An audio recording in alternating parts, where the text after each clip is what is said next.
welcome on in to another episode of DCU Daily and Oh So Curious. It's the first episode of the week. We are running a little bit late. There were a couple of technical glitches we had, but also John and I both went to see an early screening of Project Hail Mary because, of course, we are both paying subscribers to Amazon Prime, and therefore we got a chance to get some early tickets, and it was... let's just say it was a worthwhile experience. So we will be reviewing the movie, Project Hail Mary. Of course, it is the night after the Oscars. This time last night, we were just talking about our initial reactions. We did a whole, picks throughout the night for all the awards. John actually did a watch along on his channel, so we'll be recapping the Oscars, reacting to how the Academy... are they beating the allegations? We'll talk about that and so much more. Of course, we got Supergirl talk. We got some Lanterns talk. Grant Morrison, not a fan of the show not embracing the green in the Green Lanterns, and of course Spider-Man Brand New Day. We might have some idea as to when that trailer might be dropping finally, and Kevin Feige was talking recently. We got some quotes from him, some James Cameron stuff, quick hits, and of course the weekend box office. How did Hoppers do, and what did The Bride do? Could it have gone any worse? Well, I guess we'll find out. So do that and so much more. Let's hit that news intro and get the show started. It doesn't seem to matter what I do. I'm always number two. All right, mister, I need to paint my abs on to get nominated. You don't see Robert Downey doing that. You're kidding. You're kidding. I can't open the envelope without the... Warner Brothers is heading back into the Matrix with a new movie in the works. Wonder what other surprises are in store. I want to be Bruce Wayne. I like that. And you're gonna love me. There's the shot right there. That. Okay, we don't need to see chorus. Right there. You look ridiculous. Well, not no more, he don't. What, dude? I can barely understand you. Your accent's insane. What the world needs now. Give me a hand up. Nope, I'm actually okay. Thank you very much. Oh, wow. Wow.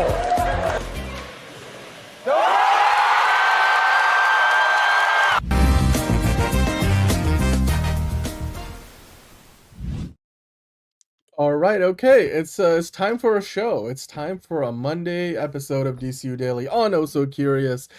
I'm, of course, your host, finding my name, Daniel. There you go. There's the graphic. And welcome on in. Of course, we are running a little late if you're watching us live, but, like I said, we were at the movie theater. I didn't know how long the previews would be, but, and then after that, turns out the night after the Oscars is a low-key newsworthy night. So, I'm being facetious. With me today, of course, as always, John, how are you doing today? I'm doing pretty good. Got a lot of stuff to talk about today, so let's... And my camera is, very much screwed up. Ooh, Dutch angles. Okay. Yeah, it's a Sam Raimi movie, guys. Whoa, okay. But, yeah, sorry about that, because I had to use my camera for the Oscars, and I had to take it off the mount, so I gotta fidget with it tonight. But, yes, I'm here, so let's get a move on. We got Silly Official YouTube. Hello. I don't know if I've seen you before, but hello. Monique is saying howdy y'all. Marvelous Monday to ya. It's Monday to ya. Okay, sorry, totally misread that. It's butternut squash soup. I had an upset tummy, that would have helped. Paired with ham, turkey, cheddar, and Swiss sandwiches on garlic sourdough. Wow. Every time, I just wish that, I had all those same things tonight. Yeah. Jalen, hello boys, I'm back. Is that your impression from why am I forgetting the name of the actor Independence Day? Independence Day. The name of the actor, something Randy Quaid. Randy Quaid, there you go. I was like, not Dennis Quaid, it's Randy Quaid. MTG, that's a 5-star day after Thanksgiving meal. Exactly, right, MTG? Exactly. Monique has that. For Monique, it's just a Monday. Sup, everyone? Time for Oscars Monday armchair quarterbacking. Oh, yeah, we got armchairs, and we'll be quarterbacking. Speaking of Project Hail Mary, talking about F1, Hail Mary. I mean, Hail Marys everywhere. Jalen, hello. Emo Nerd Girl, what's up? Congrats to Warner Brothers. Yes, Movie Spud. We'll be getting into that. The tally ran up for Warner Brothers last night. John is here, of course. Movie Spud saying, I made 5 Oscar predictions last night and got 4 out of the 5 correct. That's a good hit rate. I also thought Sinners was going to win Best Picture, but John had a who should win, who will win. He might share those picks with us. I'll definitely go over our picks that we made on the channel last night. Way to go, Michael B. Jordan. Yes, absolutely. He's on the thumbnail. Looking forward to hearing what you guys think about the movie. Yes! Yes, we will be giving. So what we're gonna do with the Project Hail Mary review, we're gonna start with spoiler free, and then we're gonna get into maybe some spoiler territory, but we will give you guys a heads up. So if you guys want to obviously, mute maybe for that, like we'll put up a little graphic. Where's that graphic that we have? Spoiler alert. So we'll put that up when we get into the spoiler part of the review. So feel free to like mute us at that point, or go grab a drink and then come back. But we will definitely start spoiler free, and we'll try to keep most of this review spoiler free, but we won't give away any details. But we were just very excited to talk about it, none all the same. But hey, without further ado, like you said, John, let's dive into the news. As we usually do on a Monday, we talk about the weekend box office. So Hoppers staying at number 1, staying at the top of the weekend. That's what we expected going into the weekend, making $28.5 million. Reminders of Him opened to a romantic, according to The Hollywood Reporter, $18.3 million to come in second. Scream 7 finally cleared the $100 million mark domestically in record time for the franchise. It's now worldwide total, gives it basically the highest total tally in franchise history without adjusting for inflation. Take it for what you will.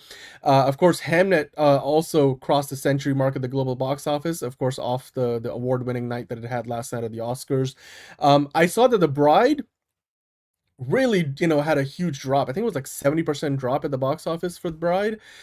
So we know that if that movie wasn't dead yet, it's definitely dead now. So, dead on arrival, probably going to lose Warner Brothers a bunch of money. But you know what? Warner Brothers weren't talking about The Bride this weekend. They were worried they weren't worried at all. They were celebrating the Oscars. So, John, your reaction to the weekend box office, of course, Hoppers continuing its run at the top of the box office for at least one more week before Project Hail Mary comes out, and Reminders of Him coming in right behind it with $18.3 million. I've never even fucking heard of Reminders of Him. I don't know fucking what. But yeah, good for Hoppers. Nice original movies coming in and, getting some money. Same with Project. I mean, I know it's based on a book, but Project Hail Mary is still more original than, seventh movie in a franchise that should have ended 3 entries ago, but that's beside the point. But yeah, I think this is pretty good. Yeah, I mean the Bride. It's just bad news over bad news. I think Warner Brothers have sort of Pam Abdi and Michael DeLuca. They had such a fucking great track record last year. They can afford some stinkers. Literally, but it also was because of them that Warner Brothers got 11 fucking Oscars.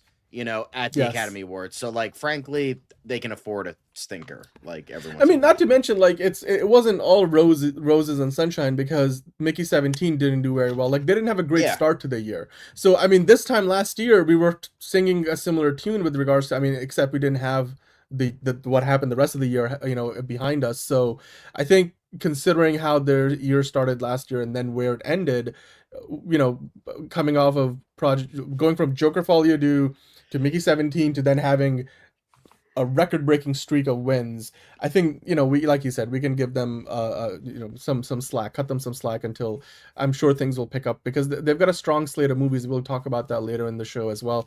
But let's kind of talk about the prestige box office, especially box office, for a moment, John, because Neon's Sentimental Value, then you got Secret Agent, and a myriad of other milestones that happened over the weekend. Of course, the biggest one I mentioned earlier, I want to bring that up here again.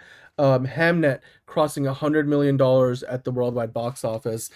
Usually, a lot of Oscar nominated movies tend to be, either if they weren't playing in theaters at the time, because a lot of them are released to time out with the Oscars, they are all brought back. So in some way or another, they're usually playing at the box office. People can go watch them again, and be aware of the movies that they will get, be listening the names called out all night at the Oscars.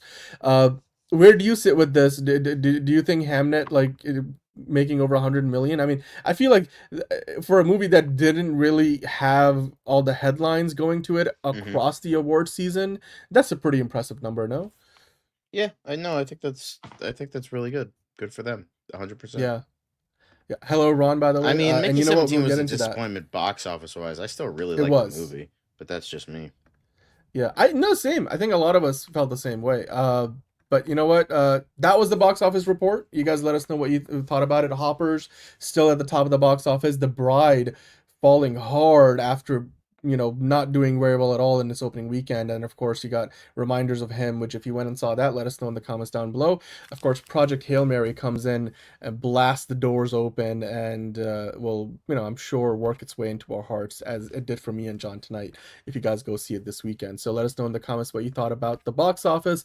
Of course, the bigger thing over the weekend, it's rare when we're talking about movies, whereas, we're not, the biggest thing at the movie about Hollywood is not going to the movies that are playing at the box office. This weekend was the Oscars. The Oscars were, and always are, the main event, the finale of award season. So let's wrap up award season for this year by talking about the Oscars. Of course, you guys are in the chat giving us your picks and who you thought were the shockers of the night. We'll get into literally everything and anything from the Oscars night, don't you worry. But where we start off is with just a quick review at the winners. John, I don't know if you do you have your picks? We'll kind of see if we can kind of slide across our various picks as well while we do it. You guys drop us your picks and how did you do or not maybe you did well, maybe you didn't do also so hot. I actually put together a little compilation of all the picks that we made on the channel yesterday. We weren't doing a watch along, John. You did a watch along, so you had your picks kind of in like a spreadsheet, which is way more organized than what I had. But the bigger winners of the night: Sinners, one battle after another. Frankenstein, I thought was a big one, picking up quite a few of them. But if you can scroll down the list here, let's go through a few of them because I thought we'll start from the top. Best Picture. I know that a lot of us were sort of thinking Best Picture is definitely going to go to either One Battle After Another or Sinners. I definitely knew it was going to go to One Battle After Another. It definitely wasn't going to go to Sinners. I know that. I went on a limb and said it's going to go to Sinners on the channel predictions because I was like, God, with they gotta make that pick, right? But I guess Moonlight was more of a exception to the rule. And Moonlight and a couple others of the ilk in recent times. But yeah, One Battle After Another, it just, if you go off of your picks for a second, John, you would like to see Frankenstein win, but you were very pragmatic with your ultimate pick of who will win. Although I just realized I spelled Michael wrong and Michael B. Jordan. Whoops-a-daisies. Oops, it's okay. It's all right. We all make mistakes. I was shortening his name to MJB at one point. And I was like, wait, that doesn't sound right. Michael B. Jordan, not Michael Jordan B. So I fixed that on my end. But yeah, Sinners, Best Picture, I would have loved to see it happen. That's not what happened at the end of the day. We ended up with One Battle After Another. I thought between the two movies, I genuinely thought that Sinners was the better one. Best Actress, Jessie Buckley, again, winning. I think that was the most locked in. There was no 100%. Surprise there. Her speech was great. It was Michael B. Jordan versus Timothy Chalamet. So yeah, and we'll talk about the Timothy Chalamet stuff in a later on as well. There was a whole viral moment with Tiana Taylor. We'll talk about in quick hits when the Best Actress category Best Supporting Actress category was announced. But yeah, One Battle After Another. Do you think PLO saying hello PLO? Was it it's due time for PTA to get his, kind of like what happened with Leo with The Revenant? Clearly, I don't think his best performance. I know for a fact even people that like Paul Thomas Anderson that were like he should have won a long time ago. So the fact that this was essentially, it felt like a pity Oscar, that it's like, all right, here you go, buddy. It's just that's just lame. Now you're usurping a great movie that's going to be remembered for generations. Well, nobody's gonna fucking remember this movie fucking 2 days from now. Yeah. MTG, exactly. Yep. You and I in the same boat on the Michael B. Jordan spelling thing. But, Michael B. Jordan winning though, I think that was like you said, Michael B. Jordan kind of came onto the scene as a late favorite, and as the Oscar season, as the award season went on, because Timothy Chalamet won the Golden Globes and a couple other ones, Critics' Choice stuff, really early, basically toward the end of last year. And then as the season kind of went on, especially with the Actors Awards going to Michael B. Jordan, you were like, okay, a lot of actors that vote for the Actors Awards will be voting in the Academy, so therefore, if they voted for Michael B. Jordan there, he's most likely going to win. that's what happened. I thought he delivered one of the most, moving speeches of the night. It was also very personal. You could tell like he was being very authentic to himself, and it was almost in every which way the opposite of what Timothée Chalamet said last year at the awards. When he, well, not at the Oscars, but like, it was like, I aspire to greatness, and I'm as inspired by Michael B. Jordan as I am by Daniel Day-Lewis or something like that. If Michael, not B. Jordan, Michael Jordan as I am by Daniel Day-Lewis and all those things. It's just, yeah, the rise and fall of the Timothée Chalamet press tour, the opposite of what everything that Michael B. Jordan said. And then again, regardless of what you think about his performance or not, I thought his speech was really, really, strong, and then you could tell like he was very emotional, but at the same, I love the part where he shouted out Denzel Washington and Will Smith, which I know Liz Liz had a little thing for it in our group chat about that during the show. Jess's speech about motherhood, by the way, what was the chaos of a mother's heart, I think is how she ended it. I thought Jessie Buckley had probably the most well put together speech of the night. I'm just kind of rattling off reactions, and from what I remember, the Adrian Brody bit was a little like, I don't know. I don't think he's got the greatest comedic timing, so his bit was not. Here's the thing, the I best. liked it because at least at the, like, whether it was or wasn't funny, at least I thought the execution wasn't great. At least it shows that he can take a joke. Like, he knew he could take a joke. Like, yes, he fucked up and was being a little bit of a dickhead. So he's like, all right, I'll make fun of it next year. So I'll give him that. He can joke about himself. That's fine. So it's all good. But yeah, I thought that was. I mean, for me, Conan. Was he though? You're fake. Conan was on fire. He was throughout absolutely amazing. Yes. Like, it shows that. I just pray to God that Mr. Beast doesn't actually replace Conan O'Brien as host for life. Dude, here's the thing. Again, since we're on the topic, we're gonna talk about Conan later too. But I just gotta say, like, it's the weapons introduction, the intro to the show, the couple of skits here and there, and then, regardless of how you feel about one battle after another, the moment I saw that sequence start, I was like, oh shit.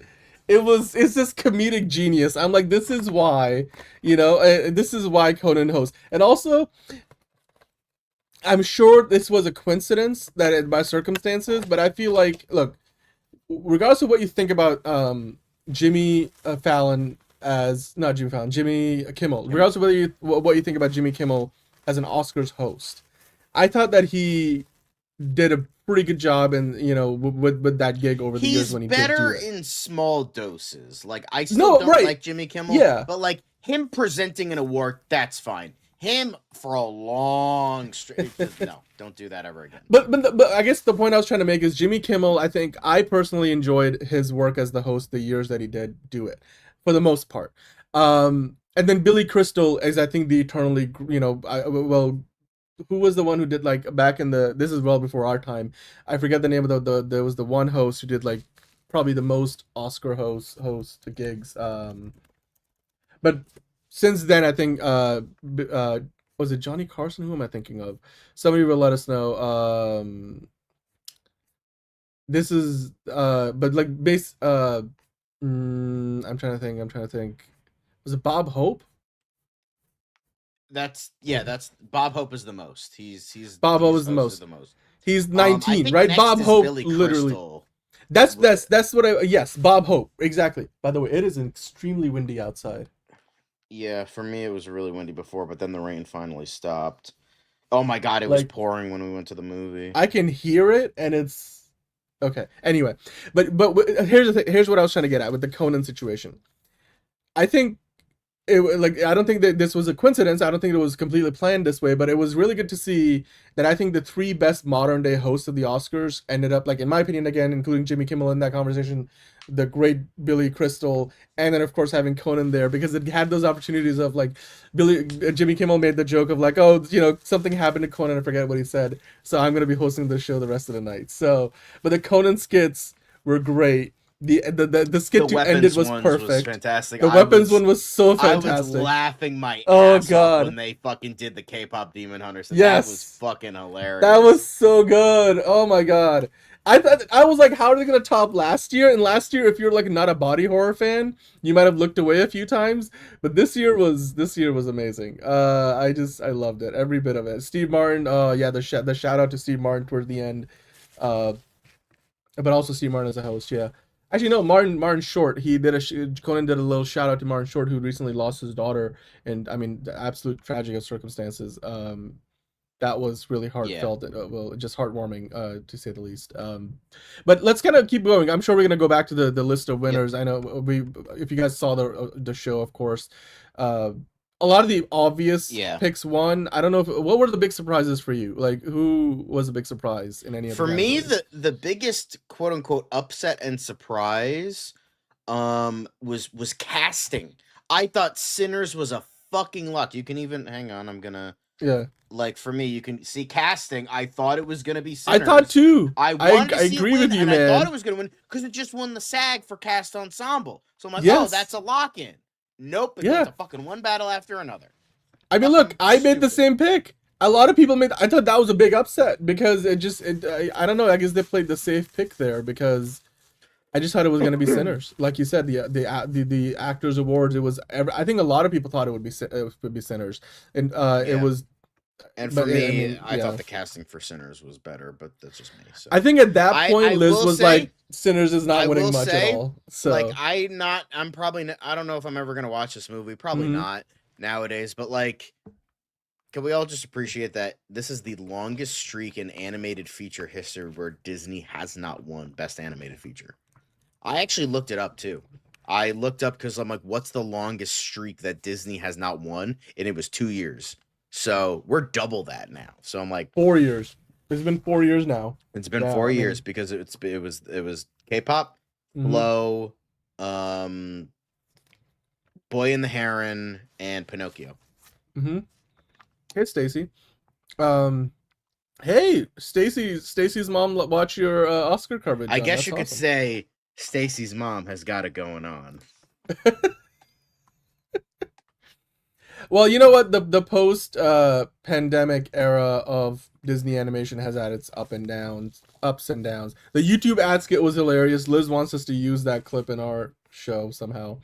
But yeah, I mean, we knew that Best International was going to go to Sentimental Value or Secret Agent. I was surprised with Best Documentary. I thought that was going to go to Perfect Neighbor.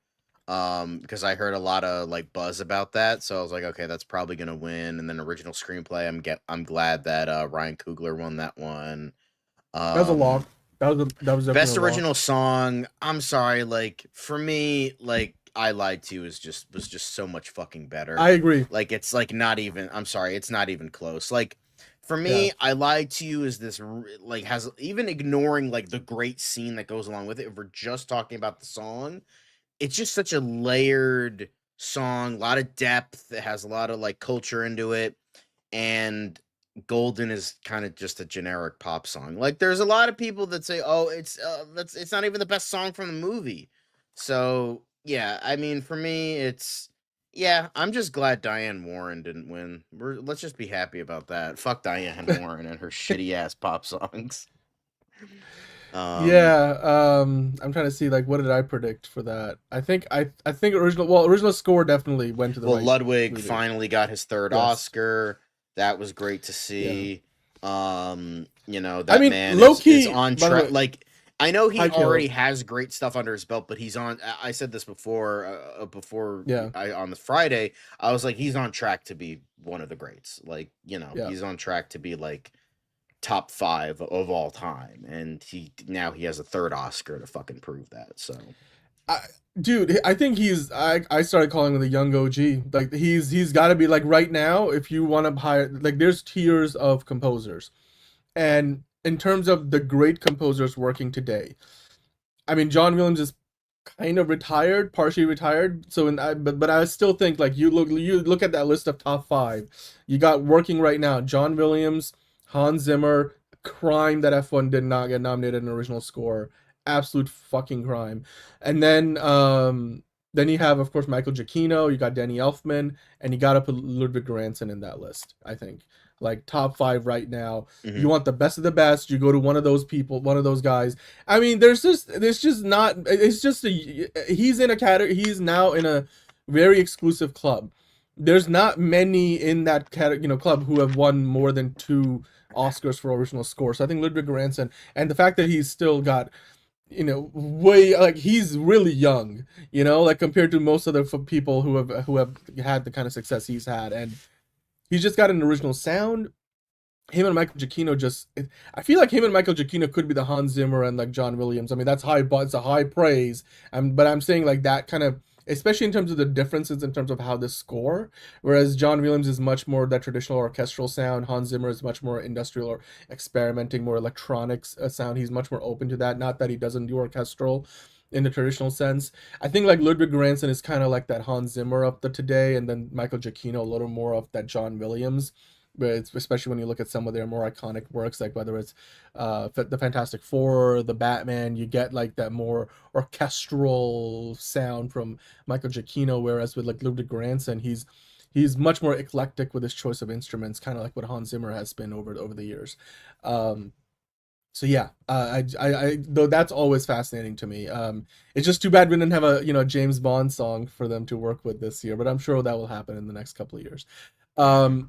Let's kind of, can you go to that article? Like, just, I think to me, one of the biggest surprises of the night was the tie. That's like only the 7th time in the history of the Oscars that we got a tie. Yeah, hang on. It went to the singers and 2 people that you can even see on here. Live action, sure. It went to the singer. The 2 I thought was gonna win or wanted. Well, the thing is, I was kind of cheating with like documentary and shorts because it's just like I just picked 2 of the highest predicted ones. Yeah. So, but I liked how the 2 highest predicted ones, it went to the one that I picked wasn't even either of them, but yeah, you had a fucking, you had like a 30% chance and you still fucked it up.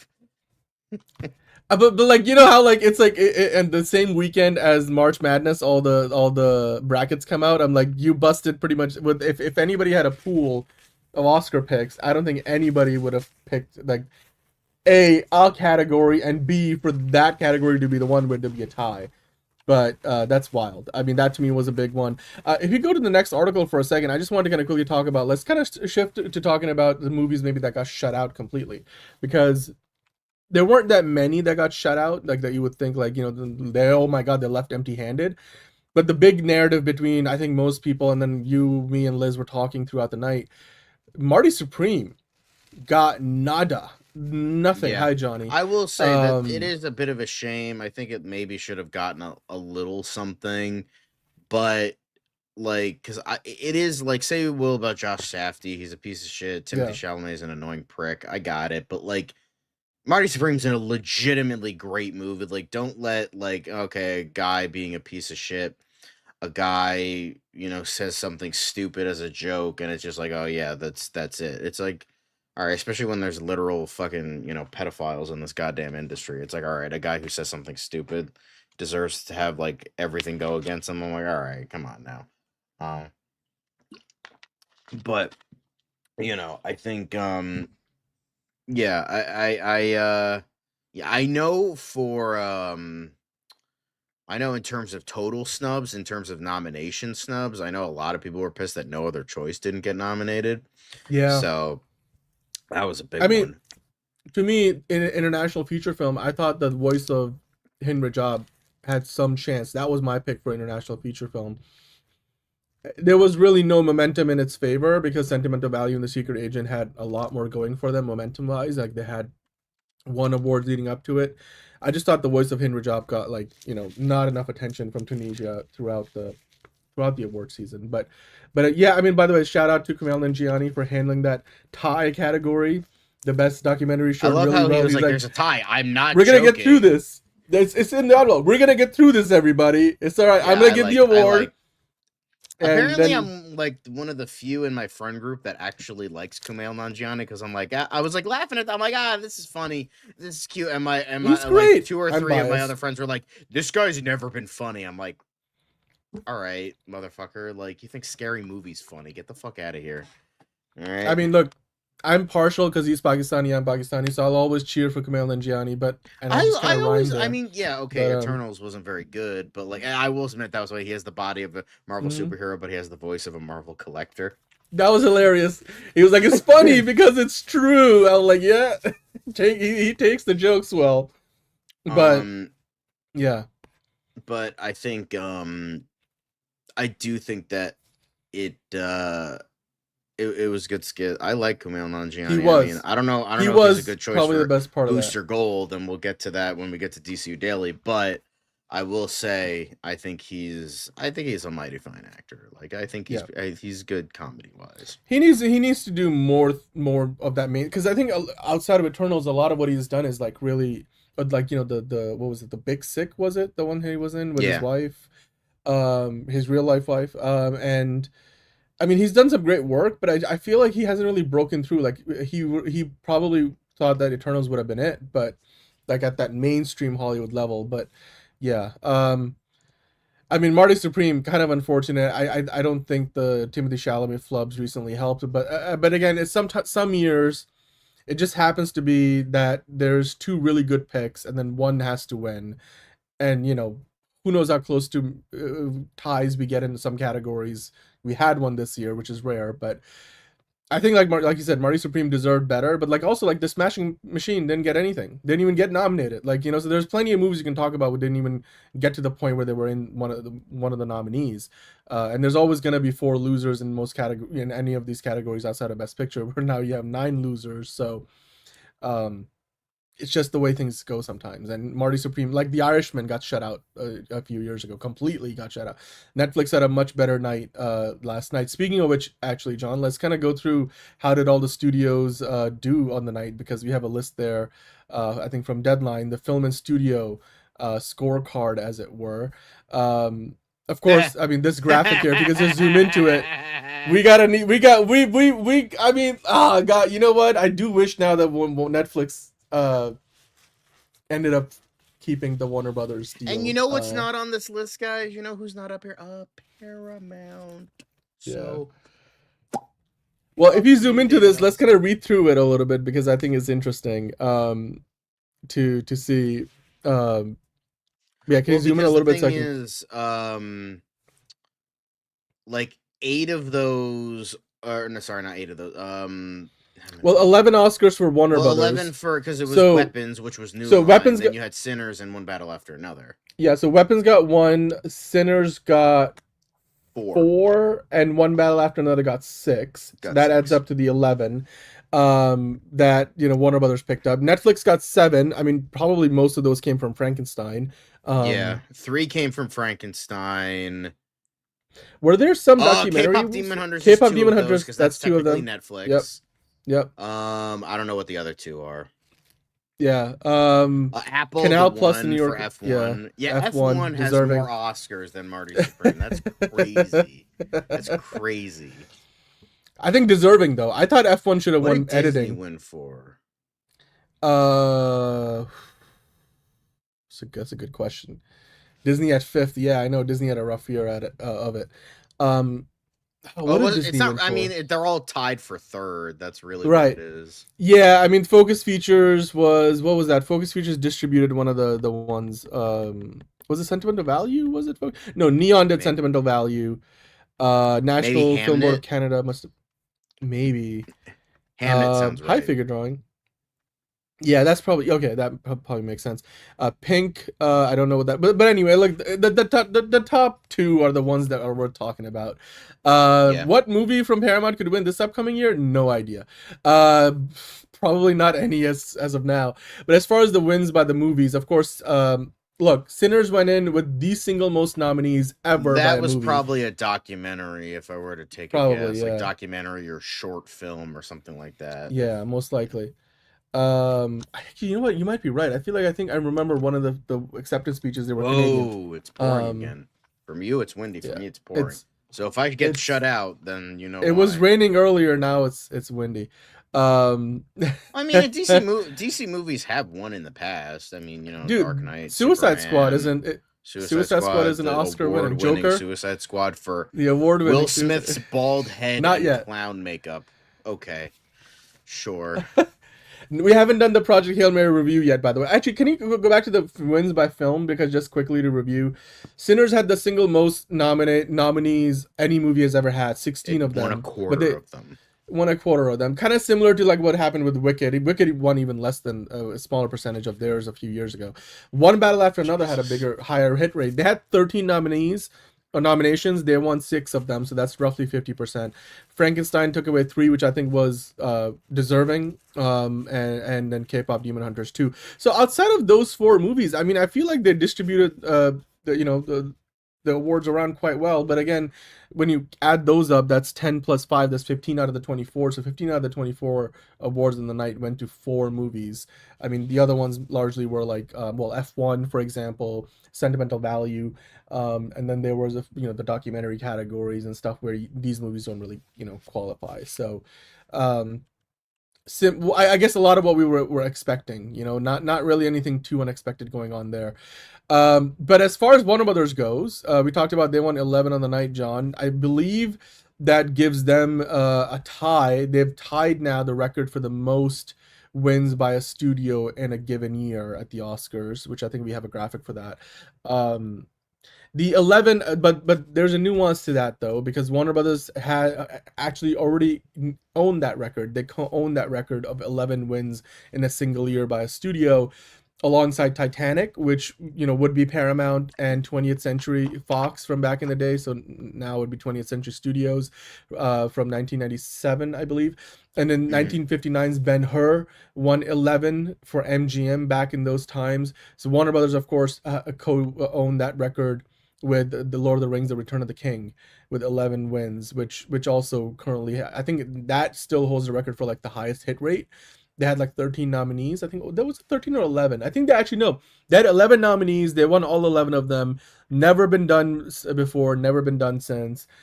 But yeah, Warner Brothers co-owning that record, tying their own record, which is, alongside Titanic and Ben-Hur and Lord of the Rings, Return of the King. So that's good to hear and see. But I mean, John, if you can skip across to a couple articles over on the list, I want to kind of just, there's that record conversation. But is it this one? What did you that one? Just for a moment, I just wanted to kind of, because I thought this was a good headline to kind of like pause on for a second. The Oscars overall, what did you think? What were your impressions of the night? Because I mean, the stage we'll take a look at later. I thought the stage design was pretty good this year. A lot of original movies. We just talked about movies that won. Frankenstein, I mean, yes, is based on Frankenstein, the story of Frankenstein's monster and stuff, but it wasn't a remake or a sequel or a spin-off or something like a big franchise movie. One Battle After Another, an adaptation, yes, but it was also still not like a big franchise. Sinners, of course, a big original movie. Now we know that the Oscars tend not to give a lot of awards to big franchises anyway, but how did you think we did in terms of, we talk about Hollywood doesn't make original movies anymore, and I felt like even F1, for example, a big populist fare kind of a movie, but once again, an original movie, there were a lot of, even if you look at the big picture, the best picture category, I thought there was no single movie that was the same as another movie in the category. And that's, I feel like, pretty rare, because you can usually bunch them up if you, Marty Supreme, for example, too, right? So, your thoughts, if you were to kind of like put it into a few sentences, what did you think about this year's show? Just like the show itself, not necessarily the awards. I thought it was good. I thought it was a good show, not the greatest show. I kind of muted most of the speeches because most of them are like political circle jerks, so it's just like, whatever. But for the most part, I thought Conan did a great job. There were some bits that were stupid, like the bridesmaids, that fucking was so cringy. I just muted the whole thing. And I love how during that bit, Benicio del Toro was like, get this shit over with. I want to fucking go home. Like tapping his watch, like, I don't fucking care. I thought that was really funny. So yeah, I mean, for the most part, for the most part, it was a good ceremony. I agree. I'm just trying to eat a little bit because I haven't had dinner yet today. But I don't think Warner Brothers will be winning 11 next year. No. But well, I mean, based on this year's movies, but I don't know. It's rare. I mean, you never know, but it's rare that the single studio walks away with that many trophies. The bridesmaid bit, I thought the first half of it was good because they did 2 categories. The second half kind of dragged a little bit for me. The Benicio, I'm sure he was being facetious because they were all doing all these, cutaways, but he had the most memeable moment of the night when they did one of those cutaways. Hey, Deco, we're going to get into the Project Hail Mary review in a moment.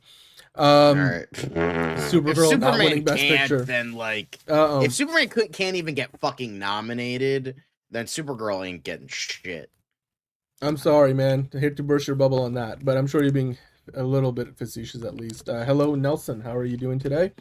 Okay, so now we're going to kind of speed run our way through a few other things, just small bits and pieces. Let's dunk on Timothée Chalamet some more, because...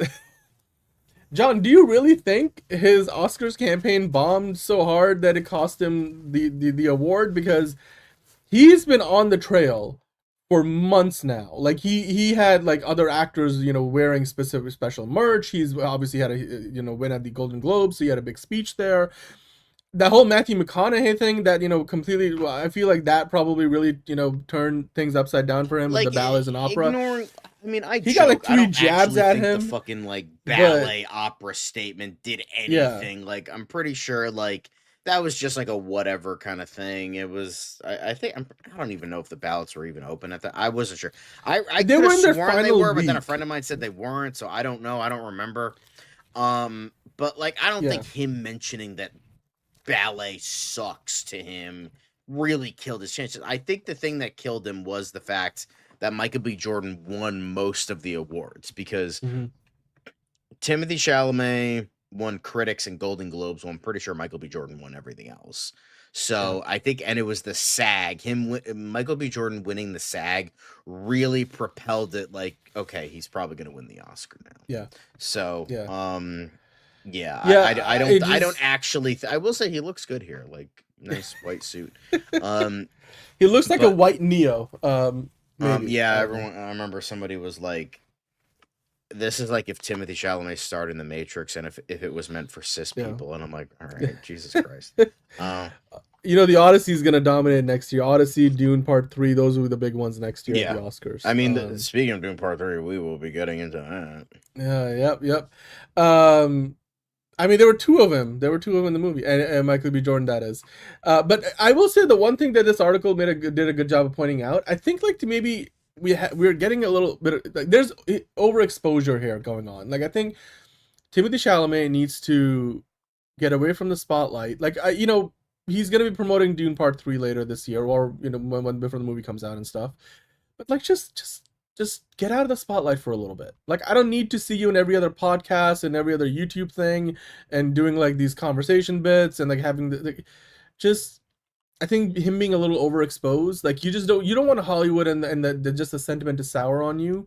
And I feel like if not actually costing him the award, it definitely cost him some reputation points. And I mean, God, what was it? One of the documentary winners, did a whole ballet and opera bit, jab at him. So, yeah, just kind of pull back a little bit, man. Just act. We know you aspire to greatness. Everybody aspires to greatness. But you know what humble people do? They don't talk a big game. They just play the big game, and they deliver. And then they keep delivering. And when it comes time to accept your award, when you get recognized for your work, you say, "Thank you very much. This was great. I will, try to do even better next time." And then you move on. You don't say stuff like, to all the people don't talk like this, but I aspire to be like Daniel Day-Lewis as much as I aspire to be like Michael Jordan and blah, blah, blah. I'm like, don't talk, just stay humble and do the work and then move on and keep on moving, keep on keeping on. I feel like that's got to be his motif for a little while, but I don't know, he's dating a Kardashian, so I'm just maybe he's not getting the best advice in terms of PR sometimes, but who knows? But that's just my take on it. But let's keep going because we have dunked on Timmy long enough, I feel like. Yep. But yeah, I mean the Conan O'Brien stuff, we talked about it already. But John, do you really think that this was? I thought this was probably the most iconic hosting performance we've gotten in almost a decade, and he outdid himself from last year, and I thought last year was pretty fun. Yeah. Like I just it just all around I thought, because there were times where the show sort of was like having some production issues, and I feel like he was like, at some point there was one time they came out of a commercial break and they didn't give him his cue, and then he had to sort of play off. They're like, oh yeah, and then he's like, he's on camera. Like there were some issues there. There was some really bad editing.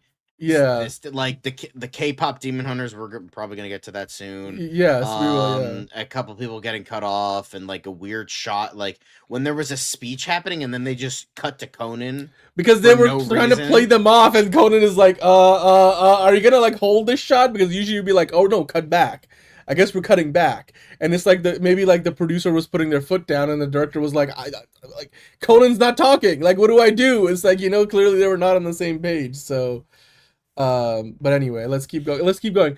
I thought that his sign off, this is something that I sort of missed at first watch, but in his sign off for the night, Conan had this little nod to Martin Short, who of course recently lost his daughter, who committed suicide. It just, and it was like a little, I think if you go down, there's a quote in this article, what he said.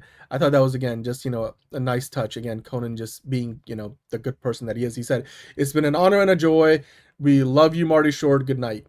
And it was just this little hint, and I thought it was just, a beautiful way to end things. And of course, we then got to enjoy the whole one battle after another ending skit, which I feel like they should always end on a skit, because it gives the producers a nice way to cut away from the wide shot at the end of the show.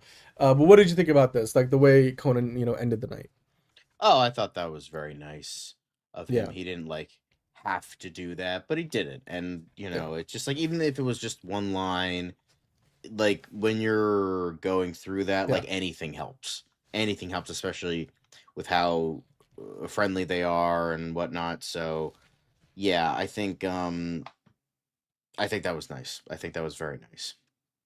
Yeah, no, absolutely. I mean, yeah, and our thoughts and prayers, blessings and just condolences to Martin Short and his family, because it's losing a daughter is a terrible feeling to have. I don't ever want to have to relate to that feeling, but we hope that Martin Short and his friends and family are doing okay in this time, because it's been a few weeks, but I can't, it's just that kind of pain doesn't go away.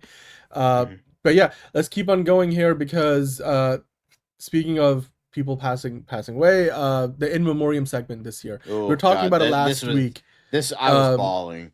Like Barbara Streisand, the Robert Redford. It started off with, what would it? I don't think it started off with Barbara Streisand. What was it? Who was the first one? Was it the way this kicked things off? It was Billy Crystal. Billy Crystal, yes, Billy Crystal, and then they brought on all the stars of the many movies of Rob Reiner and then Michelle Reiner. I mean, both the husband and wife.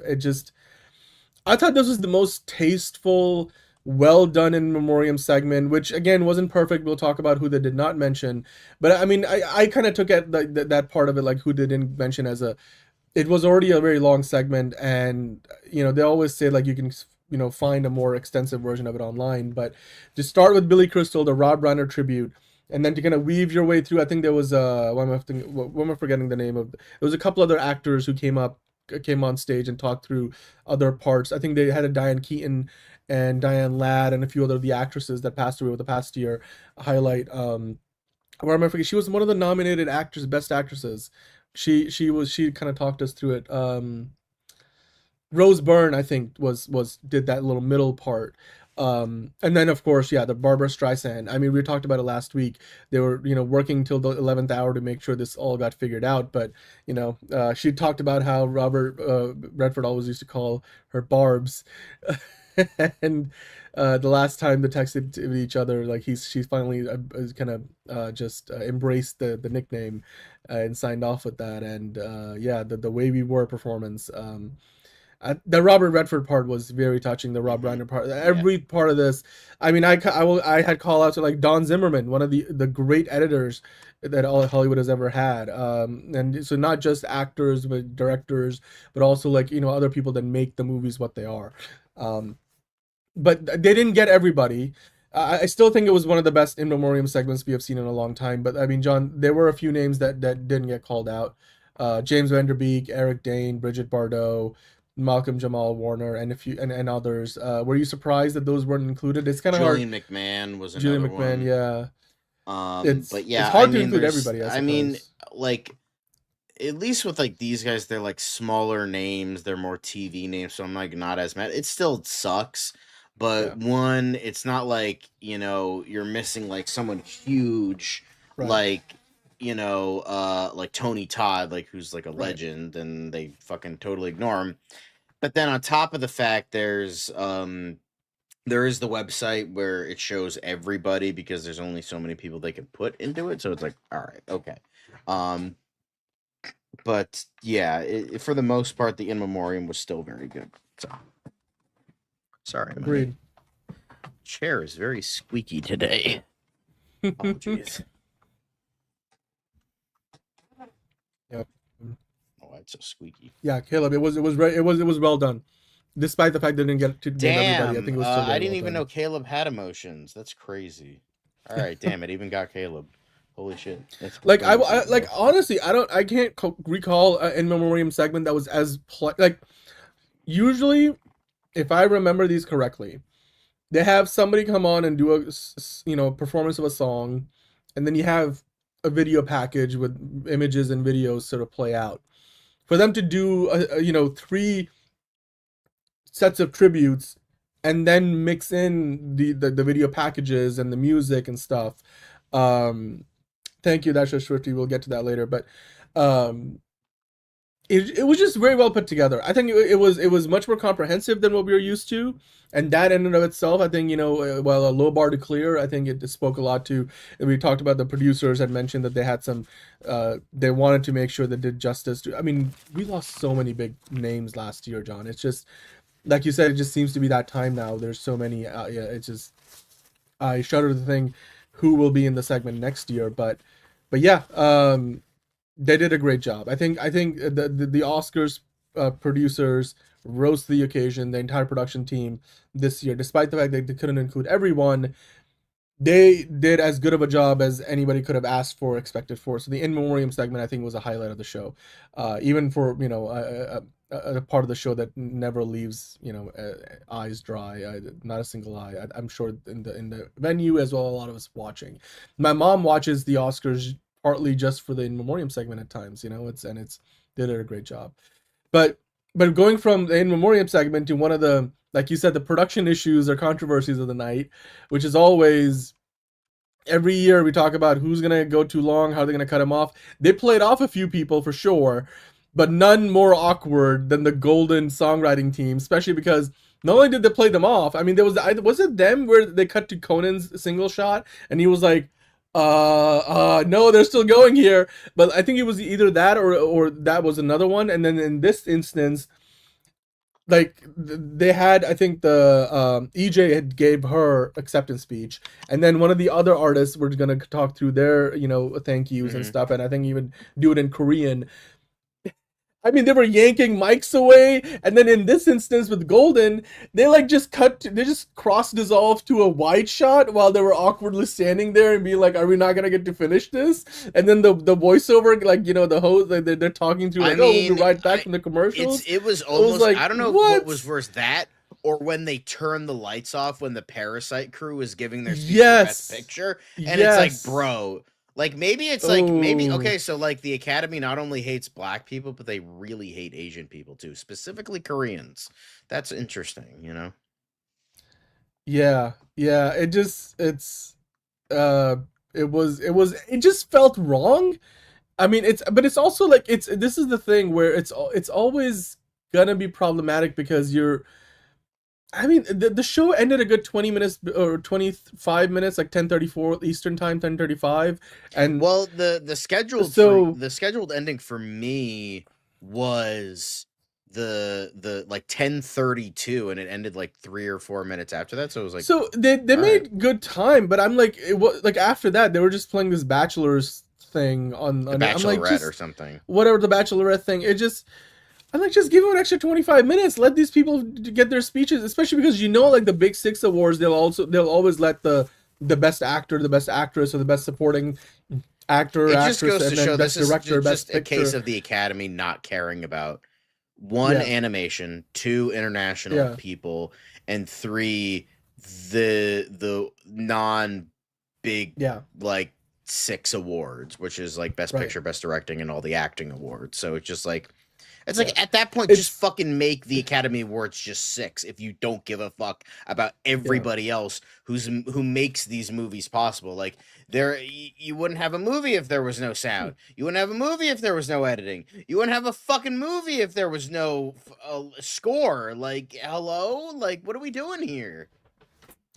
No, I mean, it's not only that, but I mean, this is a longer conversation we could spend a lot of time on, but like, they need to, and I don't know if they do this or not, but I feel like in a lot of instances you see people come up, you see multiple people have, their speeches written out that they want to get through and stuff. But you gotta like set the expectation up front. Like, if you win, you come up, you have 1 minute, and maybe 2 people talk. Maybe if you fight, like, it just, because I feel like they don't set the expectations as well. Because like people come, or maybe just every time, like, this is the biggest moment of your career, you just like, they're just gonna let us talk, and when you're not doing the big 6 awards, then a lot of, like you said, they just seem to be more ruthless. It's just, there's no easy solution to this other than like maybe make it a 6-hour event, like the BAFTAs are a 6-hour event, but they get cut into this 2-hour presentation for TV that is on a tape delay, which had its own problems this year, but that aside, and so I get it, it's a hard dance to balance, but in a world where we have streaming, in a world where we have Olympics, and you have 20,000 different feeds on Peacock while you have the primetime show on NBC, and then you got something on USA Network and all that, I'm sure like Disney for the next year that they still have the Oscars with Hulu, for example, and then with YouTube coming up, like Figure Drawing is saying, go long. There's no broadcast, restriction. I'm not saying go 6 hours long, but you can go 4 hours, you can go 4.5 hours, or if you want to do an extended speech, like YouTube won't have ads. You don't have to worry about the 3-minute ad spot. Or if you do build that into your show, people who don't pay for YouTube Premium will get an ad, and then the rest of the folks get to listen to the rest of the speech for those 3 minutes, and then you just transition. I don't know like how that's going to affect the production in the in-venue production, because you have to then bring people backstage and then set up the next set of folks for the next segment and all that. But into 2026, I feel like there's solutions to this that technology has enabled that we should be able to like not. Because you could tell the producers were really, wanted to make sure that they hit their time. And then, hello, Steven. But like with the tie that happened, I think that took up more time because then they had to account for an extra acceptance speech. They don't know who's gonna win. Those envelopes are sealed with PricewaterhouseCoopers. Like those are that firm is the only one that they're the only ones that know. So the producers probably did not account for that. But you got to have enough slack built into how you produce the show that you can adjust accordingly. And so clearly they were trying to like rush to make up time in other places, and yet they didn't cut out like one of the skits, or like in hindsight you maybe didn't need that Conan fake award segment. I think that was the one Conan bit that didn't really make sense to me throughout the night. Fun, but could have done without it. So yeah, or like the bridesmaids thing that you said that took way too long to get through. That time could have been given to speeches. But anyway, I digress. Let's move on. There were some freshman Oscar nominees this year, John. Let's do a quick shout out to them. I know that not every single one of them won, but definitely still worth a shout. You have, of course, had Stellan Skarsgård. Michael B. Jordan winning on his first try. That's great. Great to see, of course. Again, congratulations. Delroy Lindo. Who won Best Supporting Actor? Why am I forgetting in the moment? Was it Sean Penn? Sean Penn. Oh, yeah. Apparently the guy, he's in Ukraine. That's why he wasn't there. So, anyway. There were doubts whether he was going to be there or not. So, ultimately he wasn't. So, but Stellan Skarsgård, he didn't win, but I can't believe that was his first nomination. Then Elle Fanning, of course, also didn't win, but first nomination. Teyana Taylor, Best Supporting Actress. Jacob Elordi also didn't win, but it was his first nominee. Wunmi Musaku didn't win. Then Renate Rintsev, Rinsev, I think. Rintsev, yeah. Then you have a few other Inga. I'm not gonna try to say it. Rose. That's a great long name. Rose Byrne for Best Actress. Of course, she had a few. She had a presenting moment spot as well. Wagner Moura. I hope he. This is not the last time we see him nominated. By the way. Right. Yeah. Yeah, it is shocking that was Stellan. I think that was the biggest shock to me, that it was Stellan Skarsgård's first nomination. Yeah, that was because it was another case of like kind of like Delroy Lindo, where it was like, how the fuck has this dude not been nominated? Yeah. Not really shocked, just like, oh, we weren't shocked. All right, like, okay. I mean, I think there was a lot of speculation that Sean Penn wouldn't be there to begin with, so it wasn't so much a shock. Yeah. But anyway, let's see. What else do we got to get into? The stage, John. The stage itself. What did you think of the design? Yeah, no, that looks good. This got revealed a few days before the award show. I don't think we really got a chance to talk about it. I thought it was elegant. I mean, again, it looks kind of old school, but it has all the the LED boards and elements that you would expect from a 2026 version of the show. I don't know if Delroy looked so bummed. I mean, he didn't win, but I mean, so did like 3 other people who were nominated didn't win either. So, but I thought the stage design this year was notable. Like, it was very distinct and had a kind of a classic look to it, but at the same time, obviously very modular to kind of fit the needs of the night. So I thought it was very well designed. As a TV person myself, I can definitely say that looked great on camera. But then, John, let's as we're talking through the Oscars, of course, we're gonna take a brief detour before we wrap up the award season, because the same night that the Oscars happen, just hours beforehand, you usually get a press the day beforehand, you get a press release with the winners of the Razzies, and surprise, surprise, Ice Cube's War of the Worlds was named Worst Picture of the Year. Want to talk us through this?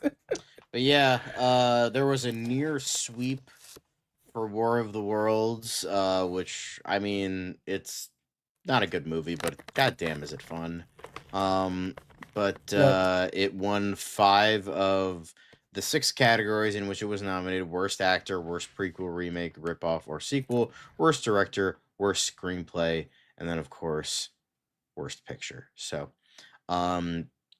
but Kate Hudson won the Redeemer Redemption Award of the Year. So Kate Hudson coming back from having won, like, I mean, I guess that's like the only one that actually counts. Snow White got 2 of them, were Worst Supporting Actor and Worst On-Screen Combo or something like that. Those went to all 7 of the horrendous Nightmare Fuel 7 Dwarfs. That was hilarious. All 7 Sly dwarfs. Stallone's daughter won for the Gunslingers or something like that.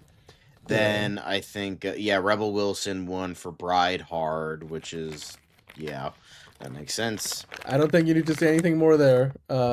Yeah. I mean, I can't believe The Electric State did not win for Worst Picture, right? I'm surprised Hurry Up Tomorrow didn't fucking win, because I heard that was even worse. Yeah. Oh, man. And again, The Weeknd, how he did not win for Worst Actor is just great. Damn it! It just goes to show this is a popularity thing. It's just like, oh, War of the Worlds is popular to shit on, because it's like, oh, this is so bad it's good almost. So it's like, all right, we gotta fucking give it to this. So I mean, look, Brideheart does sound like a fake movie, like one of those fake movies from the studio. The Razzies like were 30 Rock or something like that. Yes, agreed, 100%. Hurry Up Tomorrow was truly the worst movie of 2025. Yeah. Well, I mean, the Razzies are always fun to look at. I was looking at this article like yesterday afternoon. I was like, this is great. All 7 dwarfs from Snow White, definitely deserving. Those character designs were horrible. The worst thing since the Cats movie. Nothing against Cats, but the Cats movie was not good. Anyway, John, let's kind of wrap up the award season, because the Oscars are the big finale, the main event of the award season. And Liz sent us this. I think this is a good summary from BBC News.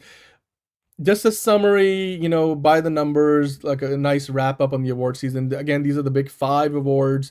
I guess this doesn't include Best Director, so it includes the 4 acting and then the Best Picture, because the Best Director doesn't, really apply across like the actor awards, for example. So Golden Globes, one battle after another, one for comedy, and then Sinners one for drama. You know, Golden Globes always like to have their cake and eat it too, so they can get away with that.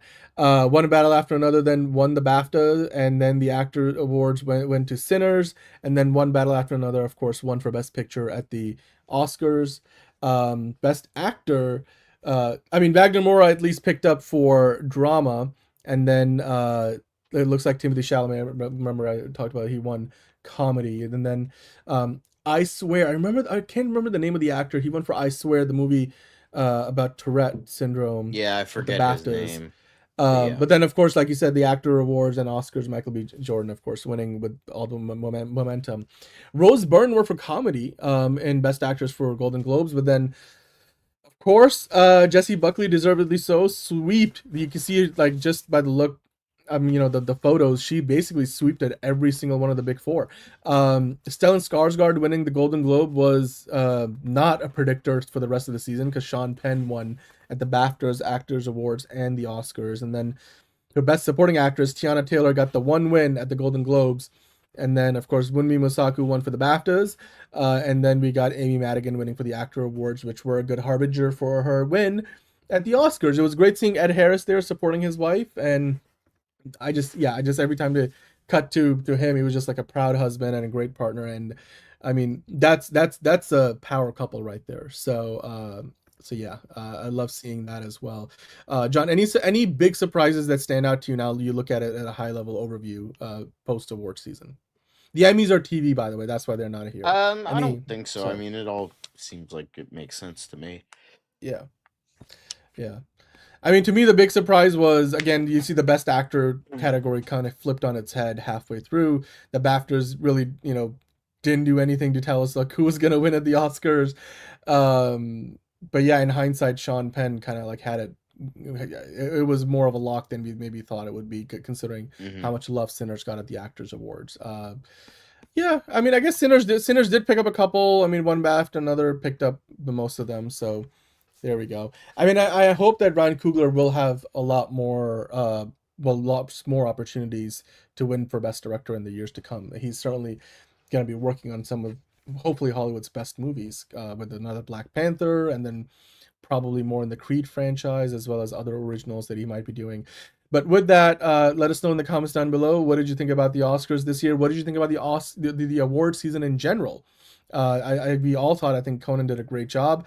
None of us want to see Mr. Beast as the host next year. We need to do a skit that brings Conan back to life at the beginning of next year's Oscars event, and then let's run it back for 3 years in a row.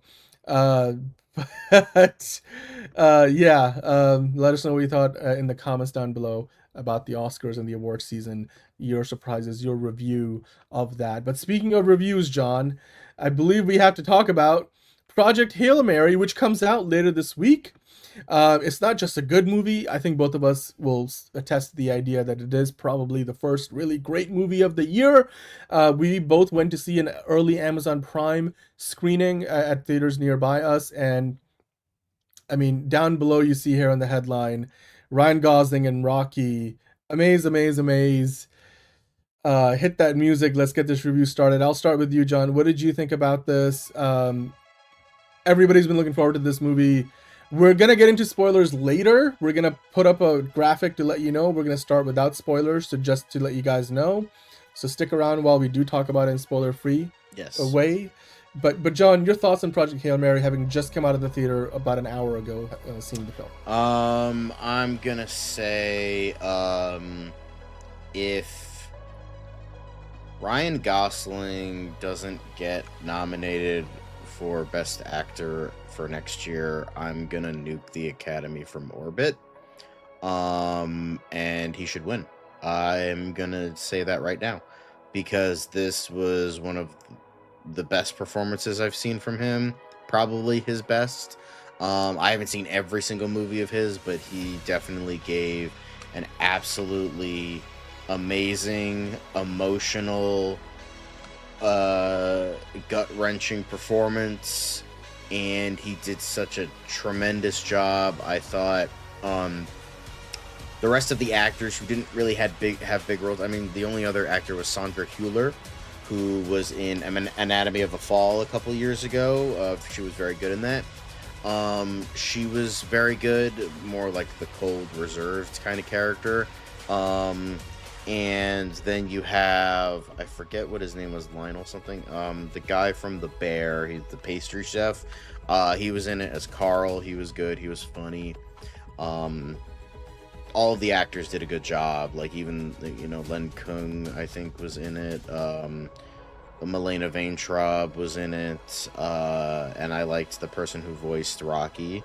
He did a really, I think it was, his name was James Ortiz. I think he's a theater actor.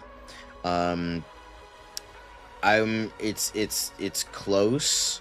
I need another day to think about it, so I'll get back to you on that. But the acting, great. The story was simple, surprisingly, for a very scientific movie. It's you know, I think it's one of those movies where it like should have been more complicated, but it isn't. It's just like the stars are dying, a guy goes and tries to save Earth. Boom, there we go, easy. And like how like it's a surprisingly simple narrative, you know, but like yeah, it has a back and forth narrative. Like it's like a concurrent narrative where it's like it's him in space trying to figure this out, and then him stories on Earth figuring out what the threat to the sun is, and like kind of going off of that. I don't know just yet. I mean, it's very close. I might say Undertone I prefer, but this is probably the better movie. Because like again, Undertone scared me to hell, so I say I would say I still prefer that ever so slightly as a horror fan. But for me, I thought the story was very good, paced very, very well.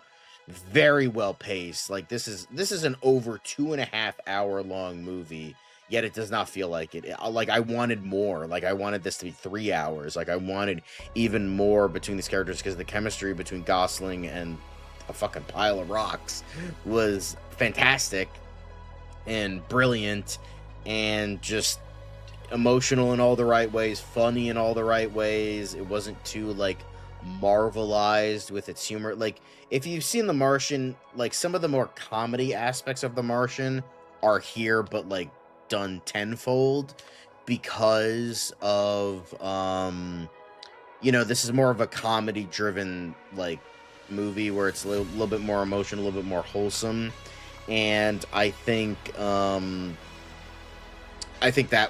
works a little bit more than like The Martian, because everyone was like, oh, why is this a comedy? Like when it won the Golden Globe for Best Comedy, they're like, is this a comedy? But like it does have like some like dry sarcasm aspects of The Martian, but this is funnier. Like this is more this is like sci-fi teetering on comedy, while Martian was more sci-fi drama with comedy elements.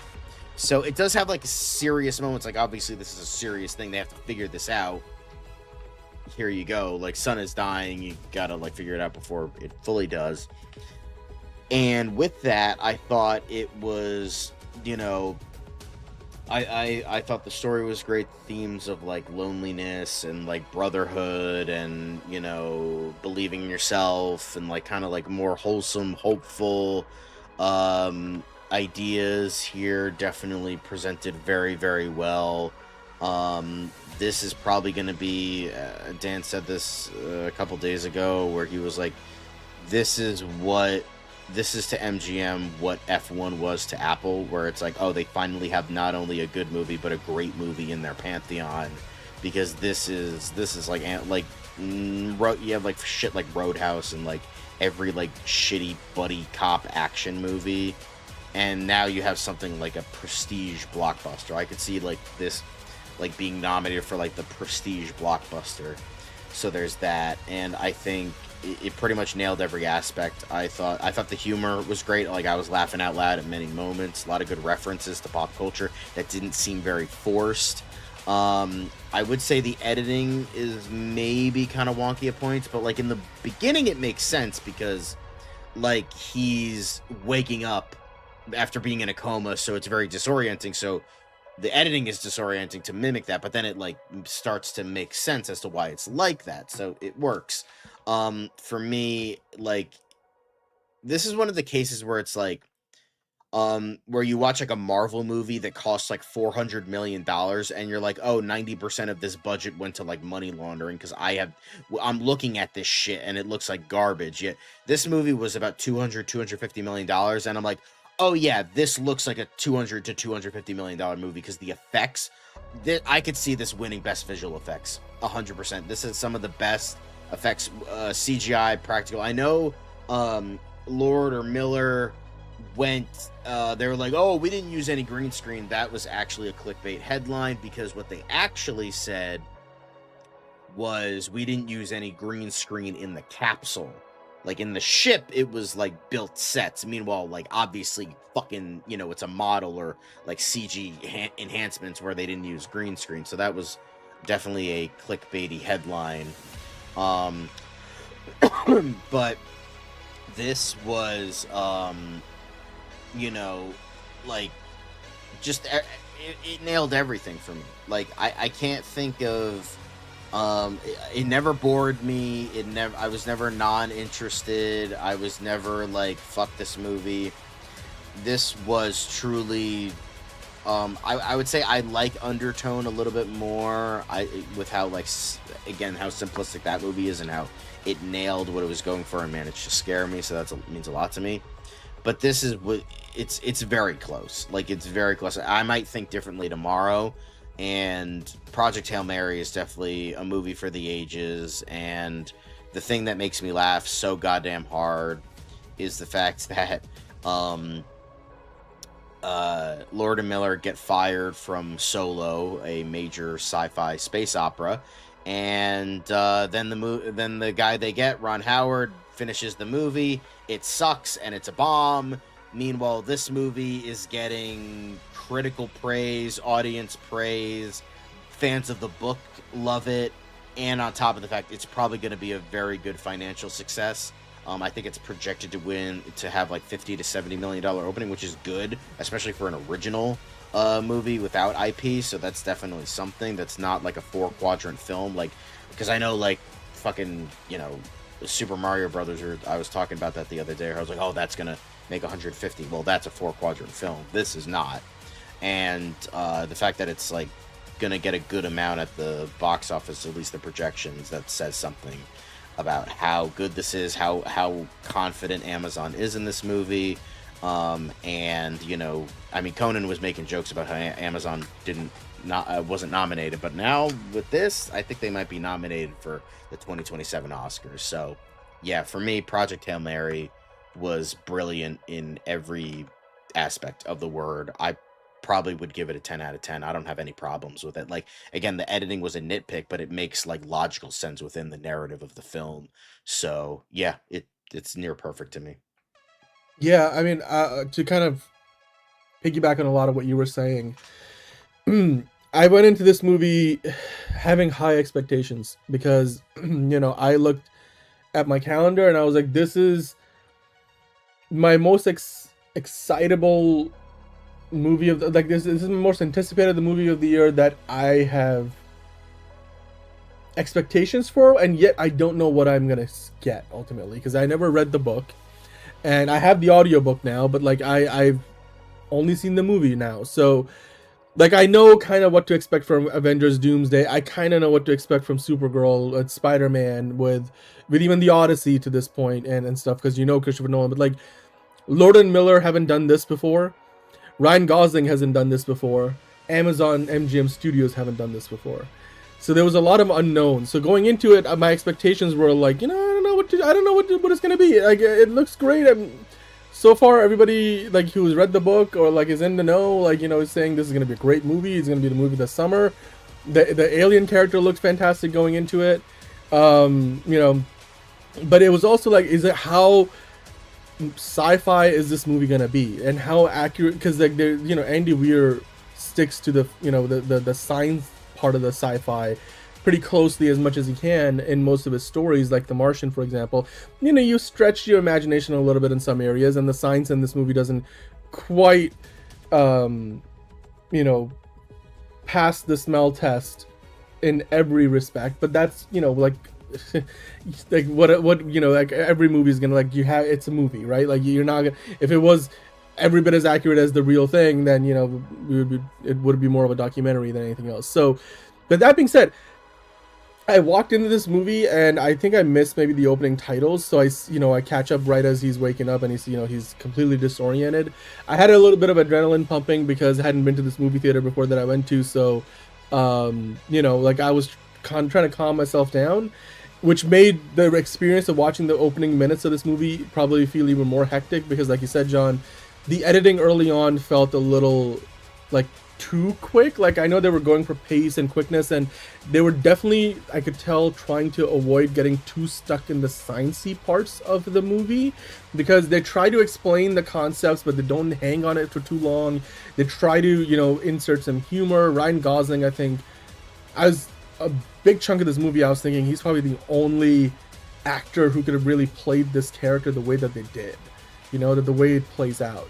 Maybe Chris Pratt, but like, sure, Matt Damon did what he did in The Martian, but even in The Martian, Matt Damon had a lot of other actors to play off of because there's a lot of like communication because he's on Mars, and even if it's delayed, but then he's or the people like the astronauts in orbit, and you have the video logs and stuff which you've seen, like even Jake Sully in Avatar and stuff. So at this point we know what to expect with that in Sci-Fi, but the vast majority of this movie, Ryan Gosling is literally just acting against, a puppet, or a CGI character, and a lot of times by himself. And I thought the humor in this movie did a great job of not only balancing some of the really poignant moments, or like there was some really like rough emotional moments in this movie where I was like, oh my god, like I'm tearing up. And it wasn't to the level of like when Matthew McConaughey is crying watching his kids grow up in Interstellar.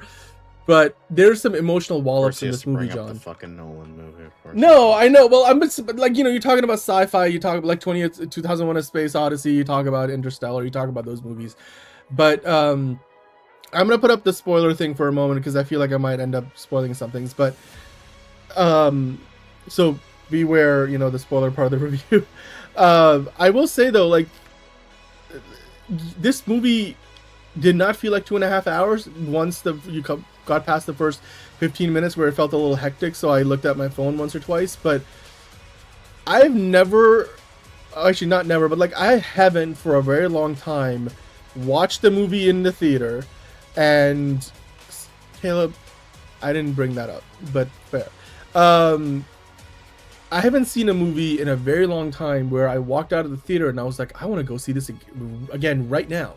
Like, I would love to just go watch it again because there's so much in this movie that I can get out of it, and elements which I didn't have the same appreciation for on first watch. It's the kind of movie that will reward you on multiple viewings for being able to kind of like sit and breathe with some of the moments now that you know what's coming next, without really spoiling what, because it's not like this movie has a ton of twists, and whatever twists you might say it has are all character based, because if you think about it, John, the majority of the movie takes place between these two characters stuck on a ship, and it's acted really well, but also to be able to tell a really good story that keeps you engaged. And then on one side you have the bottle episode problem, and the other side you have to deal with like hardcore sci-fi to this whole thing, like, and you got to keep your audiences engaged. The brand of humor that Ryan Gosling's known for, what Lord and Miller bring to the table, this movie works really well. And then, like what you mentioned, like there was the parallel narrative in this movie because he wakes up not really remembering how he got there in the ship at the beginning. So they play out the events that leading up to it on Earth, intercut with the events that are going on, where they're trying to solve this problem in space. So yeah, I mean, and then dude, we haven't even talked about Rocky. Is definitely my favorite non-human movie character. I don't know, since maybe R2-D2. Like, it's been a long time. I mean, and like Grogu, you could say Baby Yoda coming to screens this year, but dude, Rocky was fun, a breath of fresh air, and it in a lot of ways redefined to me what a alien character can be like. It's like, it's not an alien that looks like humanoid. He's not a humanoid alien. A little bit of spoiler stuff here, but like they use he, she, or they, or it, I don't know what the pronouns would be, use echolocation, a sonar to sense their environment. And there's other sorts of like, scientific, differences in atmospheres between the human and the alien. But it's just, there's a lot in this movie which grounds it in the character work that they did. Because even if you forget that this is a space-based sci-fi, I think the character work is so good that the movie just works. It's entertaining. It's fun to watch. It keeps you at the edge of your seat. The narrative at the end of the day is very simple, but the fact that they pull you into that simple narrative, John, I walked away from this. Like, look, the relationship between Rocky and Ryan Gosling's character, Grace, Ryland Grace was his full name or something. Grace, yes. Ryland Grace, which, again, great characterization, but like there's an archetype, a character archetype that he plays, which we have seen many times before. But again, the interaction between Rocky and Grace, the two characters, it wasn't a human and pet, analog. It felt like it at times when there was non-verbal communication, but once they get, talking to each other's languages and stuff, it's really a great collaboration. And you could see they're almost like, it's this like this non-romantic kind of love that they have for each other, or like these friends or these bros, or like it's just this, which in a non-toxic manner, of course. But I just, like, at one point in the movie, I was like, I'm gonna go home and cuddle my cats as hard as I can, because it's just that idea of, like, the way I looked at it was, it's sort of like this whole thing about, like, it gives you a new perspective on life. And that's really high praise, but this idea of like communicating with a creature that doesn't speak your language, and what that takes. It takes empathy, it takes patience, it takes, a sense of humor, and you had all of that and so much more here, right? And I'm just like, in my life, like, when Zelda was here, I was just like, how do you talk to a dog? They understand what you're saying, but do you really know what they understand? Or when they're trying to tell you something? And now with my cats, it's like with Georgie and Cricket, it's just, it kind of gave me a new, like, perspective on that and appreciation for it. And for a movie to kind of have that, give me that kind of a reaction, I thought was unexpected. And yeah, I mean, Rocky as a character, amazingly well done. The VFX were so seamless, I never noticed a bad VFX shot or element in this movie. So that wasn't even a question in my mind. And then, again, the dialogue, amaze. Like, again, just the sense of humor, the wit. Drew Goddard, I mean, they waited for him until he was freed up to write the script and adapt this screenplay. It's like, you did this before, well worth you're it. doing it fucking again, it's just, motherfucker, get over here. Like Andy Weir said it, like, and I think it was worth every bit of the time that they waited to make this happen. And like you said, this will be the prestige blockbuster, but it can be more than that. I feel like this movie, there's some movies where your opinion, diminishes the more times you watch it because you see the imperfections. This is the kind of movie, the more times you watch it, the greater your sense of appreciation for it. Like, is. I'm gonna be and seeing those it are the again best kind of my mom movies. wants to see it on Friday. Like, I'm gonna take Fiona to go see it. Definitely be seeing it again. I was like, you're gonna love this movie, and I was telling her, like, I want to go back and watch this right now, and there's very rare that I get that reaction from a movie. It's just a really watchable film, and it's not because for a movie where, again, you have really just one human character by themselves for a majority of it, for you to want to like there's been like that Brad Pitt at Astra, which was hard to get through, and there's been many other examples of those, like, singular, like, isolated sort of a bottle episode into a movie kind of a narrative.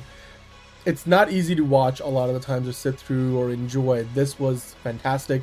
It's also, I was telling you, John, before the show started, it reminded me of like this 80s hopeful era of Star Trek sci-fi where you can have your cake and eat it too. A character doesn't have to sacrifice themselves in order for the other character to survive. Like, they give you some scares and get pretty close to it and at several times, but I like the hopeful ending and open-ended ending. I'm like, they're probably never going to do a sequel. There's no book to base that off of, but if they did, my boy, I would be there to watch it because I want to know more about the Iridians, and again, just as a big hardcore sci-fi fan, I enjoy an alien species that even we just got to see one character from that species.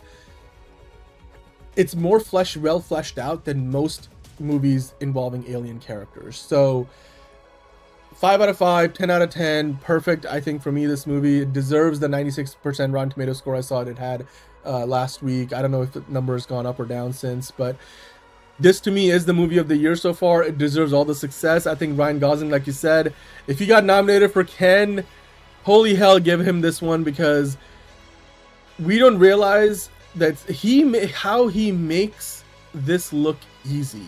And it's like, I feel like I wouldn't think I'd be saying this, but the Ryan Gosling performance here makes me sort of wonder if I should have expected more out of Matt Damon in The Martian. Like, I'm just saying, it's just Ryan Gosling is just makes it look easy, and it's great. It's his sense of humor, and the way it's characterized, he just rolls off your shoulder. It's just a great movie all around. Like you said, the budget, you could see where all the money went, and 95% Rotten Tomatoes score, 149 reviews.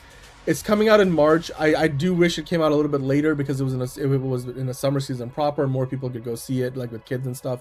I don't think, while I think it's not straight up a 4-quadrant movie the way like a Minions movie would be, in the sense that it's a family film, I do think this could be a 4-quadrant movie. I mean, there were people of all ages in my audience score, which theater. is at 99%. So that's freaking amazing. That speaks for itself. Like, that's awesome. This movie, I feel like there were moments where I was tearing up. I heard somebody cry, and then there were many moments where people were laughing.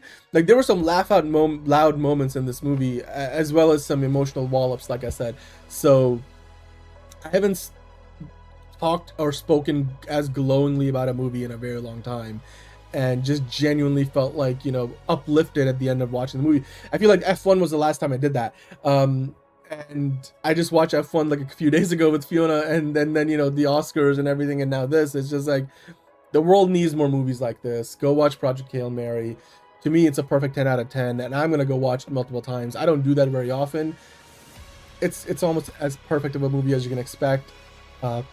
Great job, Ryan Gosling. Great job, you know, Phil Lord, Christopher Miller, Drew Goddard, everybody, Andy Weir for writing an amazing book. If you haven't already, get to working on that sequel book, because I want to see more of the Iridians. Like, I want to see more Ryan Gosling in this world. I would love to see it. It's just fantastic. I loved it. I hope you do too. Yeah. 10 out of 10, bro. Yep. 10 out of 10. Exactly. But yeah, let's keep going, because we got a few. The social media game on this is also strong, John. Let's talk through some of these bits. Where, you know, you have Ryan Gosling here fucking playing with a Lego set, which is very amusing.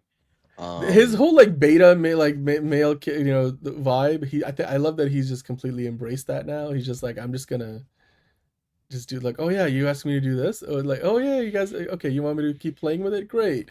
It's just that's his default mode now. Whether he's that guy who got stuck on the side of a road doing an interview like this. So I want to buy that Lego set. By the way, the spaceship in this movie also really, really well designed. I'm like, can that be a real thing? Can that be real? I wish we had, you know, those kind of what do they call it? Astrophage. I want Astrophage, because I want a ship that goes to like close to the speed of light. I want to go explore Alpha Centauri. I want to see if Pandora is real. But this was great. There's the actor who did the puppetry work for Rocky. Also, by the way, did all of that and just to fucking just Photoshop it. I'd watch Fix that the movie. La La Land poster, please.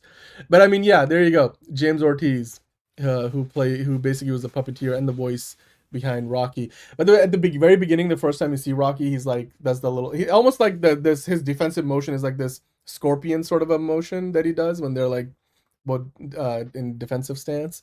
But then you get to see, I mean, because it's hard to make a relatable alien that doesn't have a human or humanoid face, right? Which is, I mean, partly with TV shows and stuff over the years, it's because of the budgets. It's hard to do an alien that isn't humanoid, but it's also hard to like write an alien character that isn't humanoid, that is relatable and so lovable. And like, I felt the pain for Rocky at times, but I also felt, you know, it was fascinating. Like, you watched Arrival, you watched Interstellar, you watched 2001: A Space Odyssey, Independence Day, any number of other movies involving aliens of all the different kinds. Or E.T. the Extraterrestrial. It's just, I mean, it was just really, really well done. Project Hail Mary. I hope, like you said, for Amazon MGM Studios and just for everybody involved in the project, you know, it gets all the accolades that it deserves. Amaze. is what I'll say. Absolutely. Kind of reminded me of like TARS and stuff from Interstellar, like those those robots. Like a little bit, yeah. I can definitely see that. Yeah, which again, there was some good humor in that movie too with the way they wrote those. But yeah, guys, gals, everybody, if you haven't seen Project Hail Mary, highly recommend it. Come back and of course tell us what you thought about it once you do see it. Liz is probably going to be on talking about it later this week, so we will definitely revisit it. And of course, as you see it, get in the comments, let us know what you thought about the film, because we'd love to hear from you. Of course, I think it's the movie of the year. It's early, but it's an early favorite of mine. Then again, you've got Odyssey and stuff coming out later, but this could be that Sinners, like it could hold on to that, zeitgeist level of interest, hopefully, that it can get nominated for some Oscars next year. Love to hear from you what you think about Project Hail Mary, coming out this week. Go we just watch did an it. Early screening. Go fucking watch it. Yeah. Support more original films. Yes, I know it's based on a book, but it's more original than, all the cape shit coming out and, the fucking like 17th Fast and Furious and, whatever the fuck else we're getting this year. So yeah, support more original films. Support Undertone as well. Go see Undertone. I already said so, but like go see that. Just don't see Let us know what you think. Project Hail Mary. Amaze. Jazz hands. Okay. Or like the bodybuilder poses, like the Hulk Hogan poses they were doing. That's great stuff. Great stuff. All right, let's get on to some MCU Weekly, John. Yes. Let's talk about what did Kevin Feige say? Avoiding internet discourse, focusing on it will crush you. There are hours and hours of theories on YouTube, hours and hours on TikTok, hours on subreddits. You can read everything on everything and get a different point of view on it. You can go crazy. So we don't do that. Yeah, that explains your current quality of movies. We don't talk to the fans because, we hate them. He did this like big interview recently. I think this is where these quotes are coming from. But yeah, I don't know. I feel like you're not being entirely honest about it, because you gotta know the fan discourse, and that's how at least in part we ended up with Avengers Doomsday being a thing. That's why you go to Comic-Con, because you are staying up to date with it. But I understand what you mean. Like, you can't get into every little theory baiting video, because you can't let that influence what you're trying to do too much. But then again, I feel like they've been encouraging that a lot. The Russo brothers have, at least. So there you go. But yeah, you know what? The next thing actually was going to be, we're talking about a little bit of a preview of maybe Avengers Doomsday, because you got Bucky being a smartass, as he always is. This is from one of the comic book panels. I feel like this could be a good preview of Doomsday, because there's a theory going around that Cap the Cap that traveled to the 40s, his son will get killed by Dr. Doom, and that will make him reach his breaking point. And maybe that's how we got with that. Maybe that's how we get an evil Captain America. Not Captain America, but an evil Steve Rogers, who could be a version of Captain America in the movie. And then he might end up, arresting, or not arresting, but maybe kidnapping or imprisoning Bucky, his best friend, of course. And except this time Bucky will probably be leading one of the Avengers teams. And well, I like what they say in here. It says, "So what's your plan, then, bad Cap? Shut up, don't call me that. You prefer fake Cap?" I can easily see that sense of humor making it into the MCU. This is the kind of thing that would be right up the MCU's alley. But yeah, I mean, Avengers Doomsday, you guys let us know what you think about the idea that maybe we'll get an evil Cap. Like, is that going to be a thing? Because evil, I mean, it's hard to believe like every rumor, but I do feel like we're gonna obviously get Steve Rogers in the movie. Maybe he reaches a breaking point, not necessarily because Dr. Doom kills his son, but maybe through the circumstances of whatever happens in the movie. And so, like, maybe he's still like on the side of the good, but also like trying to I just love the idea that you could have this moment from the comics play out in the movie, because you could definitely see potentially Captain America being on the opposite side as Bucky, as like bad Cap, fake Cap, especially if we get like a Captain Hydra sort of a character, then that would be interesting to talk about. Or just this is just a conversation with John Walker again. That could be it too. Except they aren't on the same team now, so yeah, I guess so. But yeah. anyway, yeah, I have chips, so I'm gonna eat those now. Cool. Well, you know what? Marvel is Daredevil Born Again. Turns out they're starting their official podcast. Everyone's copying. James Gunn is the blueprint. Tomorrow on Disney Plus. Well, I mean, they're not the only. I don't think James Gunn was the first one to do it. Like Star Trek for years has been doing it, and other shows as well. And podcasts are more popular than ever now. So hello, Reefer McQueen. But I mean, it's good to see that. I'm sure it was a lot of fun for Vincent D'Onofrio and Charlie to do this. But I'm sure we'll get some insights into the show, and they might release it weekly as they did with like the Peacemaker stuff on the DC side of things. But missed opportunity to not have a Kingpin having a podcast with Joe Rogan. Well, maybe in universe they could, but then again, the show hasn't come out yet. I don't think Disney wants that smoke. Yeah, and rightfully so. You don't want the PR nightmare that could cause. Anyway, but hey, you know what, John? We were talking about the Oscars earlier. It turns out there was a Marvel reunion that the producers promised us. Kind of sucked, not gonna lie. Yeah, the RDJ Chris Evans thing. My favorite part of all of that was the Channing Tatum one. The Channing about to make a name for myself, Tatum, part of the bit where he was like, "I'm gonna need those back. Need those for after the show." Like the little what was it, the thong? What was the thing that they're from Magic Mike? The joke, the gag was fun. But yeah, it wasn't like a huge. Yeah, my friend was like, "Oh, I thought they were gonna do something for Doomsday." I'm like, "Are you stupid?" No, that was probably being a little hyperbolic. I actually much preferred every time they put Grogu on screen. Yeah, I much preferred when they put Grogu on screen. That was actually a lot more fun because and the idea when Conan was like, "Can Grogu clap?" I'm like, "Oh shit, Conan, what are you saying?" It was like, I don't know, like Grogu's just doing this is great stuff. We did love Project Hail Mary from McQueen.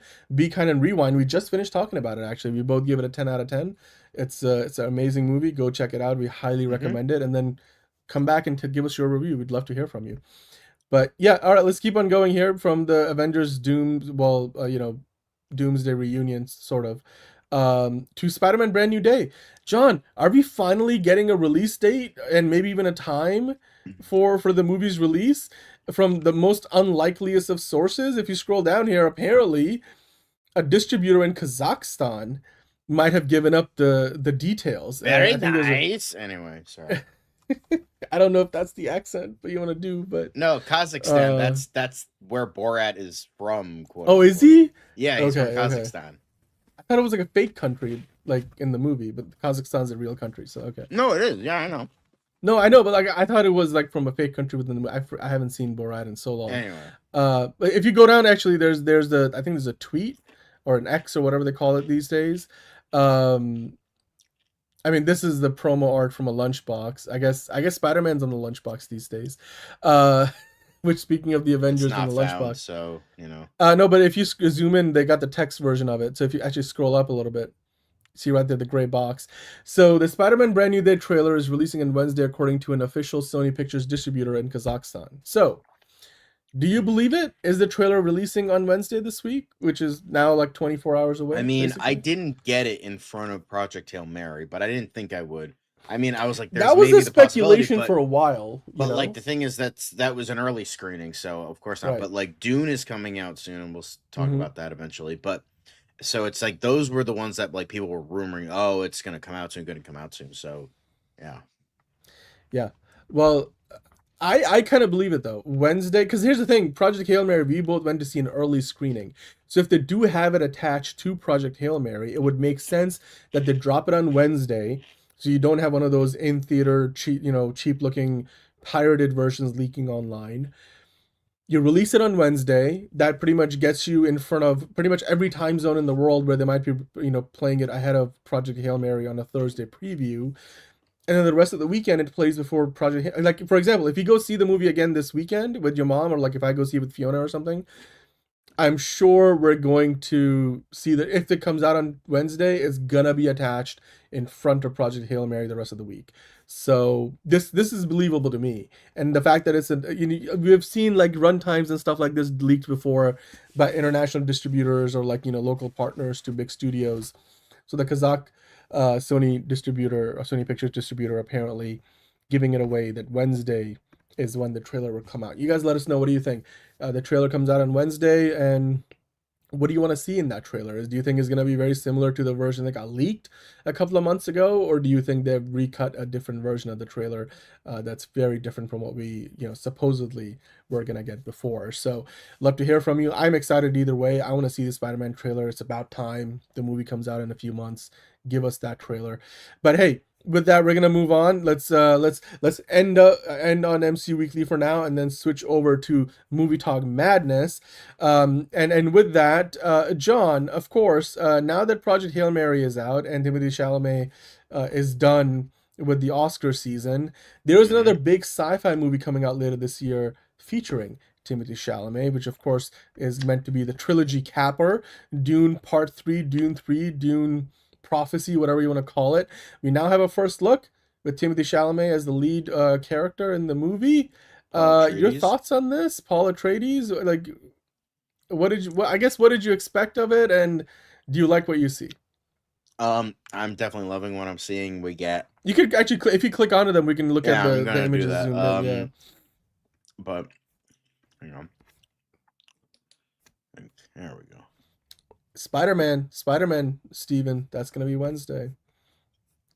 This looks pretty cool, actually. Holy shit. Wow. Duncan Idaho is coming back. The epic conclusion. Yeah, of course he is. Javier Bardem. Which is funny because he doesn't come back in the books, I don't think. So curious how that's gonna happen. That's something new. That's definitely, veering off the beaten path.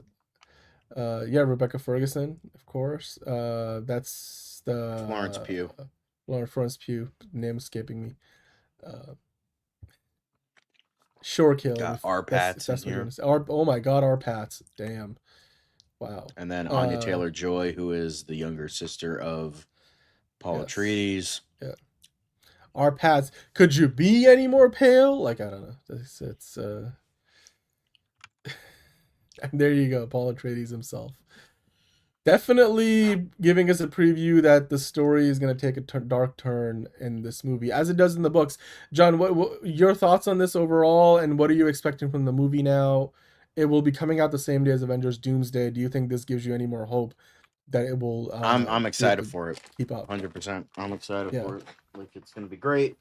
I didn't really care for part 1 all that much. It was fine, but not that great. But I really enjoyed part 2. I don't think it was the greatest thing ever, but I really I'm excited for this. Not like, oh my god, but I'm gonna be seeing this instead of Doomsday, like 100%.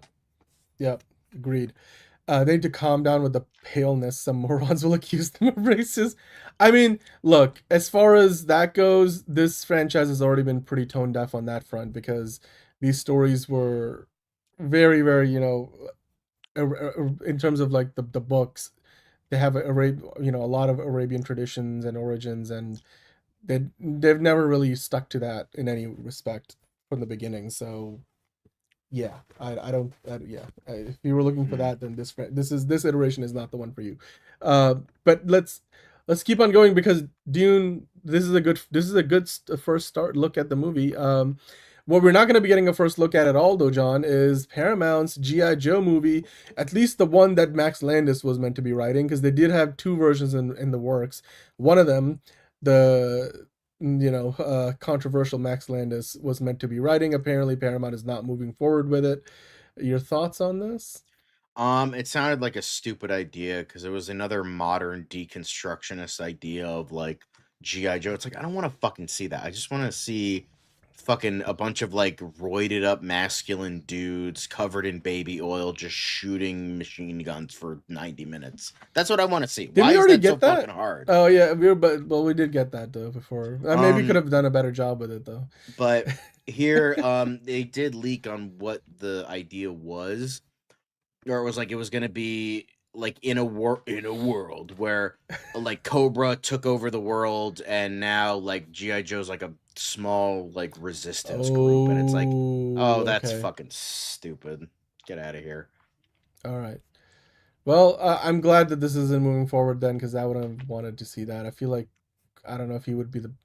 I'm not excited for Danny I don't trust Max Landis either. But apparently it's not just them. It's like multiple writers. Like a whole bunch of people are writing scripts for this. But like they also have the G.I. Joe crossover movie with was it Transformers? That's not happening. Apparently that's still somewhere in development hell, but anyway. Well, let's keep on going. For Movie Talk Madness, we got one more story before we get to Rise the of quick the hits. Beasts was a bomb, so I don't think it will. Yeah. But, you know. I mean, bring Michael Bay back. Isn't he working on something there? Yeah. But apparently we might have gotten the runtime revealed for The Mandalorian and Grogu. Let's look at the number here. This, of course, coming from the UK cinema chain Odeon. So if you go to Odeon in the UK, then they have updated their website showing The Mandalorian and Grogu's runtime at 2 hours and 20 To be fair, minutes. isn't that usually like the go-to for like that's like the is that like you mean the default listing? The default one, like that's like the default where they just have it because they don't know it yet. It's possible. I suppose it's possible. Well, I remember we were talking about this when Superman was coming out. And they're like, 2 hours 20 minutes, and it was not 2 hours 20 minutes. You might not be wrong about that, because I mean a lot of movies. I mean, 140 minutes is what you're talking about there. So that probably including credits, of course. So. But 2 hours 20 minutes. If that's true, then great. If not, then I mean, again, there's a good runtime for every movie. We just talked about Project Hail Mary, 2.5 hours, 2 hours 36 minutes, I think it was, and it almost flew by. So yeah, I don't think this movie is going to be an hour and a half. I think somewhere over 2 hours, and if that number is to be believed, 2 hours 20 minutes is not that bad. Superman was 2 hours 9 minutes. Supergirl supposedly is on hour 50, hour 45 right now, without credits, I heard, so we'll talk about that later. But John, also there's a description here about a new preview of the movie that's playing in IMAX screens in the UK. Which this person who did the description was talking about how the feature for the movie shows some of the new content, including Din Djarin walking down a dark urban street at night, and Din without his helmet with water up to his neck inside of a cave, new shots of the AT-AT seen on the snow planet from the trailers, and Zeb, the fan favorite character from Star Wars Rebels, is seen walking with Din Djarin in a desert. There's brief interview snippets from Pedro Pascal. This was like a featurette, so in interviews with Pedro Pascal, Jon Favreau, intercut between the footage. They emphasize The Mandalorian and Grogu is the spirit of the original trilogy and showcases practical effects used in the film as behind the scenes of the original trilogy, with George Lucas shown alongside the footage. What do you think, John? Are you buying the hype? Are you drinking the Gatorade? That is the comparison to the original trilogy. This is not brought to you by Hawaiian Punch. But yeah, I don't care. Because like the marketing for this, they definitely seem to have kind of switched focus to kind of trying to give us that classic Star Wars feel, whether it's the music or the emphasis on the practical effects, or again in this featurette splicing together original trilogy footage. I mean, the timeline adds up, but I mean, will the movie add up? That's the question. So yeah. I personally have been enjoying the marketing. I mean, am I 100% convinced by the movie so far? No, but the movie will always have to speak for itself, and I'll go watch it. Am I going to be rushing to go watch it in an early screening like I was for Project Hail Mary? Probably not. But I mean, it's Grogu, so they've got me hooked. So like I might as well. But yeah, right. Yeah, hope it's not nostalgia bait. I hope it's actually legitimately, if they are giving us more of that classic Star Wars vibe, then it's earned and it's not just nostalgia bait. I mean, I trust Jon Favreau, so we will see. We will see soon enough. But hey, let's get into the quickest, John. Why don't you walk us through this a little bit? I'm gonna go grab myself a drink, because seeing you have that, I want some of that action. So see you in a sec. Okay, so let's get into our wonderful quick hits. The first is Last of Us Season 3 adds Patrick Wilson in a key role, aka Abby's father, probably going to be featured in flashbacks and whatnot, much like the actual game. So yeah, Patrick Wilson. I haven't played the game. I don't really like Last of Us that much. But good for him, because I do like Patrick Wilson as an actor. I mean, I'm not going to watch the show because of him, but I do like him as an actor. And he was the last shot of the DCEU of him eating a cockroach on a cheeseburger. So there's that. So good for him. Or not. Maybe it'll suck. Who knows? But speaking of things that might suck, I don't know. But Quiet Place Part 3 casts Jack O'Connell, the new king of horror, apparently. Jason Clarke and Katie O'Brien. John Krasinski is coming back to direct the third film in the main narrative, fourth Quiet Place film, period. And yeah, it seems like we're adding Remick, Jason Clarke, and possible future Wonder Woman, maybe not. But yeah, it's exciting because I do like the Quiet Place series. Great stuff. Quiet Place Part 2 wasn't as good, but it was still overall a decent film. Day one blew me away. First one blew me away. So we'll see if John Krasinski can keep this up, because it's definitely, interesting ideas. Next up, Teyana Taylor calls out people growing comfortable being sore losers after her reaction to Amy Madigan's Oscars win was criticized. She was, nominated for Best Actress in a Supporting Role, but lost to Amy Madigan. When Zoe Saldana announced Madigan as the winner, Taylor jumped out of her seat and enthusiastically applauded for her fellow nominee, which some people thought was off. The world holds so much misery that miserable hearts forget the phase of happiness. They grow comfortable being sore losers, so when they see real sportsmanship, it unsettles them, like holy water touching a demon. I might not have liked one battle after another. I might not have liked her performance, but she seems like a genuinely good person, and she is a good actress from other roles I've seen her in. I mean, I've heard that movie 1001 is very good, so yeah, good for her being enthusiastic about her fellow fellow man. So you know what, that's cool for her. Hope, all that stuff that we try to talk about with Superman, way to go for her. So next up, Invincible season 4 Rotten Tomatoes score revealed as first reviews promise an action-packed busy ride. Apparently it's certified, it has a perfect 100%. Season 1 was 98, while seasons 2 and 3 were both 100% from critics. So good on them. I still need to catch up. I still need to watch the second half of season 2 and watch the entirety of season 3. So I do hope that this, because I do like this show. Like, I just haven't gotten around to watching it. That's all. But yeah, good for them. Next up, apparently Andre Overdall's Passenger is being moved up to Memorial Day.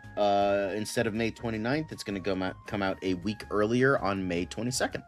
So the movie starring Melissa Leo, Jacob Scipio, and Lou Lobel will now join the competitive yet heavily trafficked weekend that already includes Mandalorian and Grogu, I Love Boosters, and Tuner. So very exciting. I'm excited for it because I like Andre Overdall's work, and I'm sure it'll be a great movie. That trailer definitely intrigued me. But next up, Live Nation antitrust trial to resume Monday as company fails to reach settlement with states. The move comes days after the DOJ had settled with Live Nation during the middle of the trial earlier this week. So hopefully Live Nation gets fucked, because fuck Live Nation, fuck Ticketmaster. Dude, and remember that whole robbing them blinds thing that came out, the Slack? I'm like, yeah, I'm glad the states didn't sign on to that dubious settlement. Go get them. Yeah, go hopefully, fucking get but then a judge will magically be like, "Oh no, they didn't do anything wrong." $4, $5, $6, $7,000. Okay, cool. And then just kind of, move on. Yeah. We don't need a bribery check for settlement. Like, they need to hold hopefully, them to account. but we'll see. They're a monopoly, dude. They're more of a monopoly than any other company. Like in their in a category. 100%. Like it's like I'm seeing a concert this July. And I had to go through fucking Ticketmaster. I have Ticketmaster on my phone. It's just like, oh. Well. Bullshit. Anyway, speaking of bullshit, maybe you agree with this. I don't know. But apparently the Buffy reboot is, in fact, reboot, it's more of a continuation, is dead at Hulu. Sarah Michelle Gellar says, if the apocalypse actually comes, you can still beat me. And Chloe Zhao and Ryan Kira Armstrong also had a little to say about the show, which was apparently called New Sunnydale. She was not surprised by Hulu's addition, and so they were very cordial about it. And it's like, we'll see. Obviously, maybe it'll happen at a later date somewhere else. Who knows? But yeah, we're not going to get a Buffy sequel anytime they soon. left the door open to maybe shopping it elsewhere, but most likely what's going to end up happening is they might do another reboot down the road. But the whole idea of Buffy has a daughter and stuff, that concept might get rebooted. Like they might go in a very different direction, because clearly the pilot was not what Hulu was looking for. So it is what it is. Yeah. But anyway, next up, speaking of things getting continuations, Nathan Fillion says Firefly animated series in development with co-stars set to reprise roles, and there has been some concept art revealed. So this is very exciting for fans of Firefly who have wanted a series to come back. So they're all coming back. Yeah. Jewel State, Adam Baldwin, obviously Nathan Fillion, Alan Tudyk, it was actually his birthday today. Happy birthday, Alan Tudyk. And Miranda Baccarin. I'm forgetting the name of the actress on the left. They were all doing all these teases in the weeks leading up to this, Nathan Fillion on social media. So yeah, we're finally getting an animated continuation of the show. I mean, all the original cast will be back to voice the role. I don't think Joss Whedon is involved, but this is being more produced under Nathan Fillion's production company, and then 20th Century I think owns the rights, so they're going to be involved in this as well. So yeah. And I think Alan Tudyk is supposed to come back too, even though, but we don't know when this is going to be. We don't know if this is going to be before Serenity. Torres, so because spoiler alert, Alan Tudyk is dead. His character is dead. So yeah, we'll see how that factors into everything. Anyway. He was in one of the teasers, so yeah. Speaking of great shows, Vince Gilligan on Sony's reaction to Breaking Bad pitch, the single worst idea I've ever heard. Oh, Sony making bad business decisions?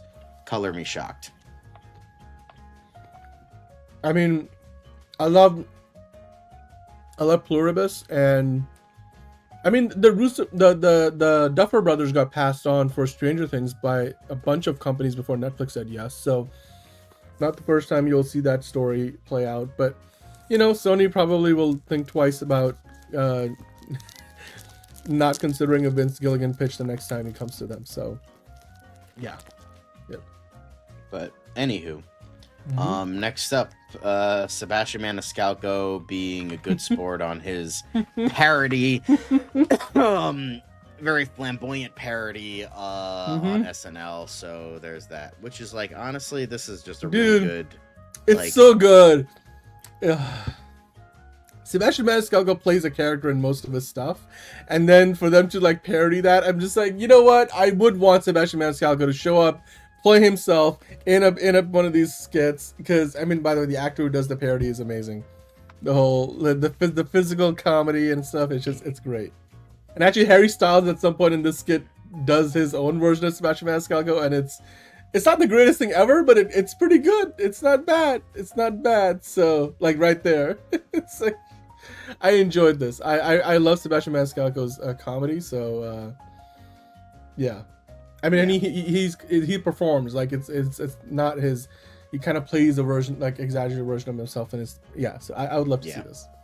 But James Cameron had some advice for people trying to get into this business, this very long, I don't know if I'll say, but he's someone who's writing and directing, he's don't be precious about the words, don't step over $1 to pick up a dime. You're sitting in a room by yourself, you're imagining these people, the actors bring them to life, real flesh and blood.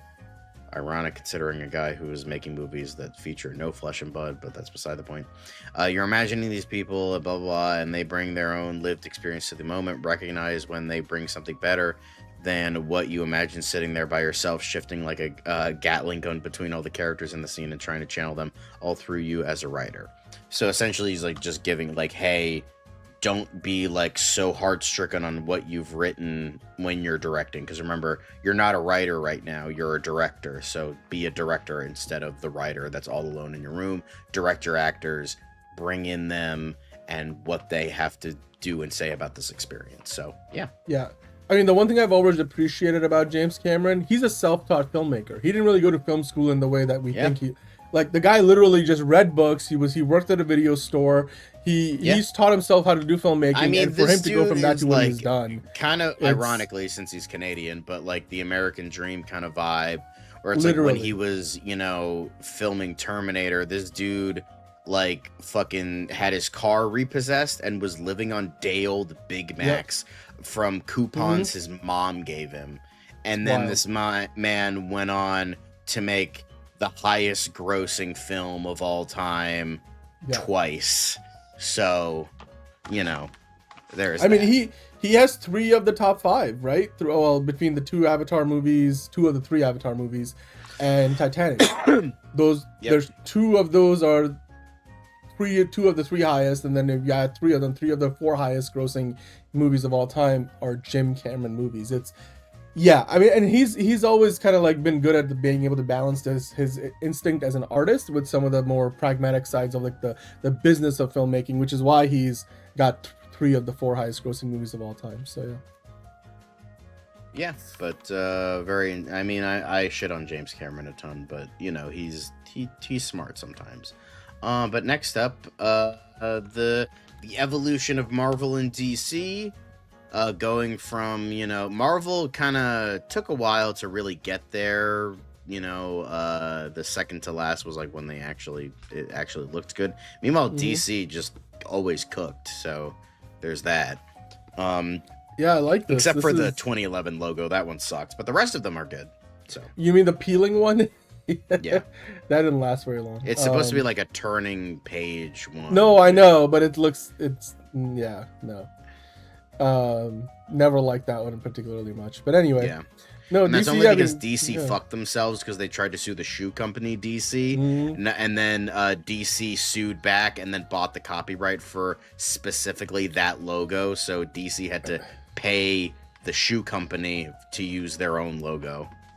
So gotta love laws. Anyway, I love it. WGA begins studio talks at SAG-AFTRA headquarters as its staff pickets outside.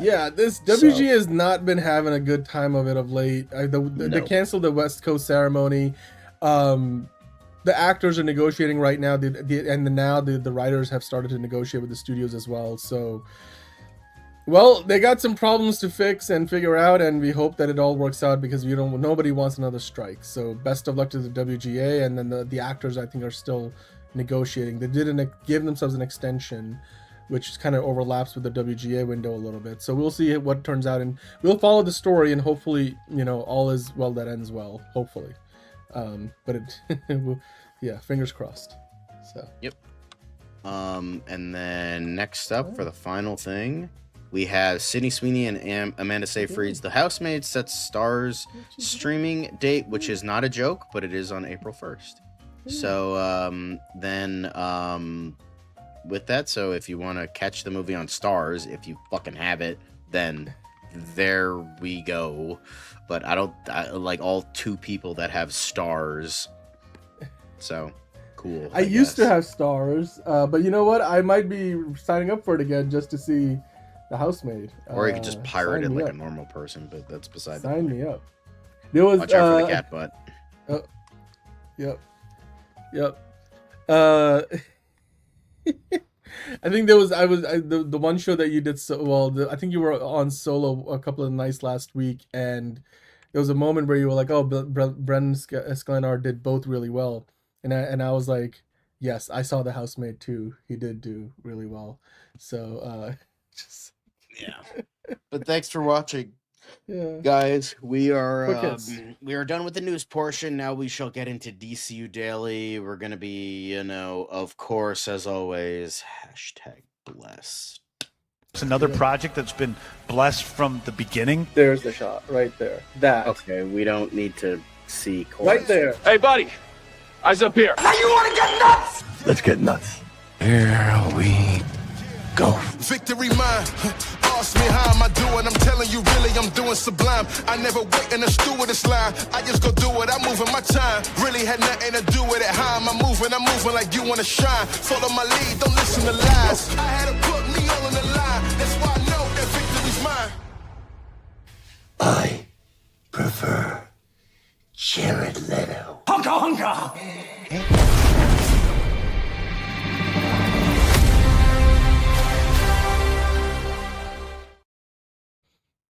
Oh, hi. Welcome to another episode of DCU Daily. We got lots to get into today. Superman stuff, Grant Morrison dunking on, there we go. Grant Morrison dunking on the Lantern show and the approach to not really featuring the green in the lanterns. Can I go down? There you go. Okay. And lots more beyond that, of course. I'm your host, Dan. With me today, as always, I've got John. What part of DC are you like? There's a lot of Zack Snyder stuff, too. You know what I'm excited about. You know what I'm excited to fucking talk about today. We'll get to that soon. But first things first, Dan, we got to get into the birds of DCU Daily. Got to get into those birds. All the birds, even with the people with bird blindness. So, hell yeah. Let's get into the quick hits. Yeah. But first things first, WB Leavesden has a couple bat costumes on display. They have the Batman 89 suit, which was used in The Flash, I believe, or it was the original suit.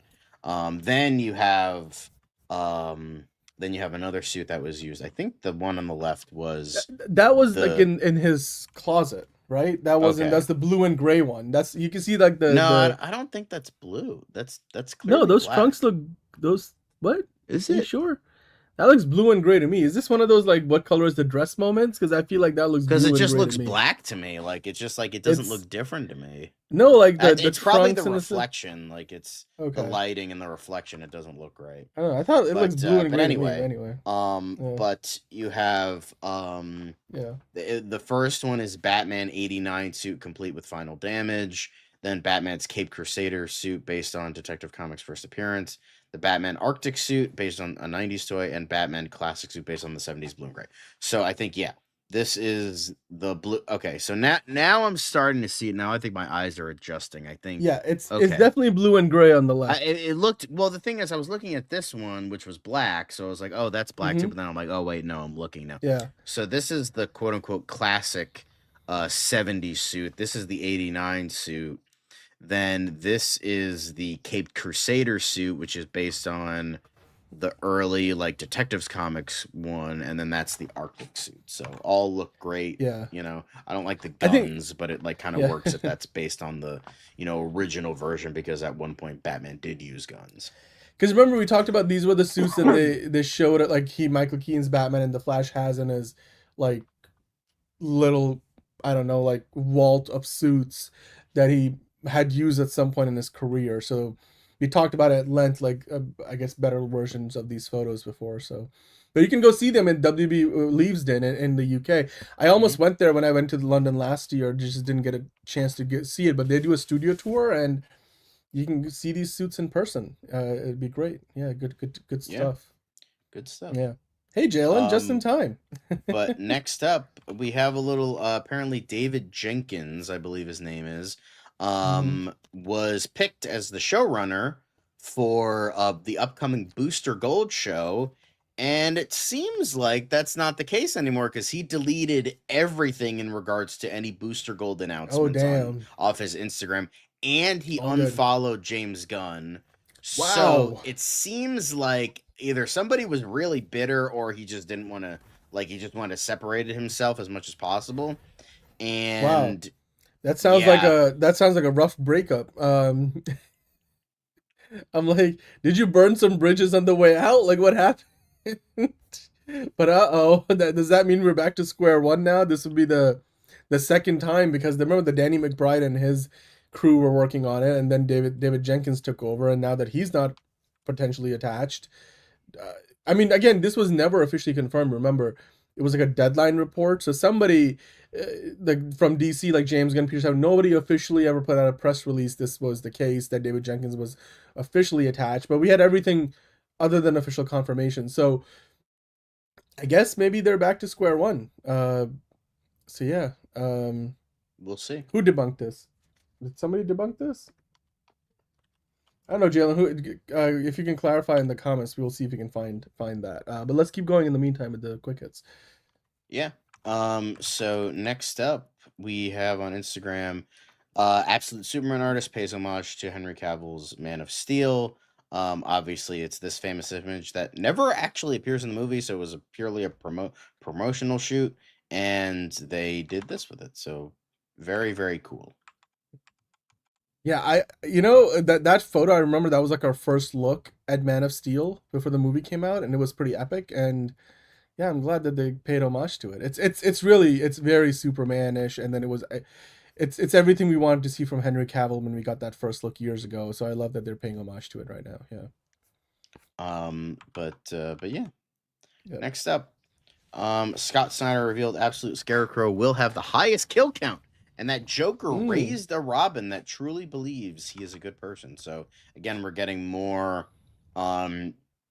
stuff in regards to Absolute Universe. Very cool, very nice to see. So yeah, very, very cool indeed. I'm not gonna be reading that, but it's good to see, I guess.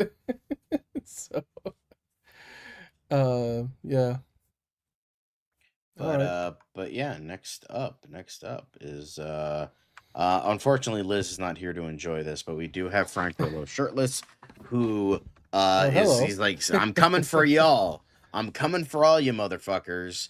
He's getting ready to take all the metahumans, send them to salvation. So very interesting, lovely to see. And it's like one of those I love to hate his Rick Flag now. Like he's an asshole. He just turncoat, boom, and let's see him wreak some havoc in the DC universe. Yeah. Yep. Good. I mean, hey, I'm glad he's getting ready because they're going to be filming in a couple of weeks, or a couple of months. I think it's months, but yeah. Good stuff. But yeah. Next up, we have a mini Justice League happening. Apparently, Man of Tomorrow, since Hawkgirl is due to appear in the film again. Obviously, Superman's come back, and then obviously with the news that Aaron Pierre would be making an appearance in the film, they were like, hey, the Justice League from the JLU, Justice League Unlimited, it's coming into fruition apparently. So yeah, we're getting a little bit of no Wonder Woman or Batman or Martian Manhunter yet, but we'll get there. We do have about half of them, so that's pretty good. I mean, that's kind of like our closest thing to the current Trinity that we got, right? So yeah, that's good. Yeah, Ryan, thank you. Yeah, absolutely. We talked about it earlier in the show. There's Spider-Man. It looks like the trailer's dropping on Wednesday, so they'll announce that today. So yeah, good stuff. Okay, so I did find something in regards to David Jenkins. Chuckrod, I don't think that's what's happening, but I'm sure Guy Gardner will still be around, but I don't think he's leading the way. Ooh, dude, if you get a JLU theme, oh my lord. Jalen, oh my lord, if you get the JLU theme. So apparently David Jenkins did in fact debunk it. Somebody asked him, like, hey, did you leave because you deleted all your stuff and you unfollowed James Gunn? He's like, as far as I know, I'm still in the pipeline. So, great. So David Jenkins is still attached. I guess maybe his PR person or publicist said, dude, you were never officially, I mean, although he officially posted about it, he's like, yes, it's true. I'm working on this. So I don't know why he's now going into stealth mode about it, but whatever. It's fine. Anyway. Yeah. But yeah, mini Justice League, folks. Very nice. But next up, apparently, although going off of, Jon Stewart's role in Man of Tomorrow, apparently it's not going to be just a cameo like we thought, or like Guy Gardner's role, where it's more than going a to cameo. be more of a substantial role, which is very nice to see. Which leads you to wonder, what about Guy Gardner? Because we're going to have Hawkgirl there. So, what happens to Guy Gardner? What's he up to? in that movie. But John, the source for this is of course your favorite insider, the Insnider. Yeah, so who knows if this is true or not, but we'll see. I mean, I would love for it to be a substantial role, but let's not dot our I's and cross our T's just yet. Yeah. So next up, in terms of, Jon Stewart and Hawkgirl being in the same movie, let's there's no Vixen, so there's not going to be no love triangle. So, I mean, especially if you go off like the Justice League animated series. That's what I'm saying. Like Jon Stewart had the love triangle with the three of them. So yeah, she's like, I love the romance and the drama of the conflict of interest. I don't know if that will be part of this universe, but I personally would love it. So if that that woman who's playing the his apparent love interest on Lanterns, maybe if that doesn't go anywhere, Isabella Merced. Oh, was it Pooran Jagannathan? Is that meant to be the... Yes. I'm sorry. I can never remember her name, and I'm not even going to attempt to pronounce it. It's fine. It's fine. Yeah. But I don't know if that's going to... that might be just for the show.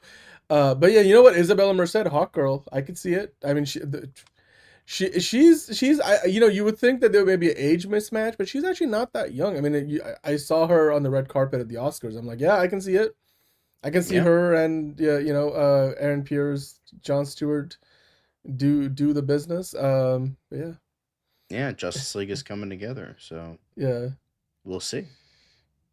Very nice. Oh, all right. I mean, we got the Trinity right now, the Justice League loading. Absolutely. You know what, Jalen? Thank you for that heads up. I'm gonna actually go and find that Damien Lindelof response to Grant Morrison while we talk about what James Gunn said. I guess the only thing James Gunn said on today's show.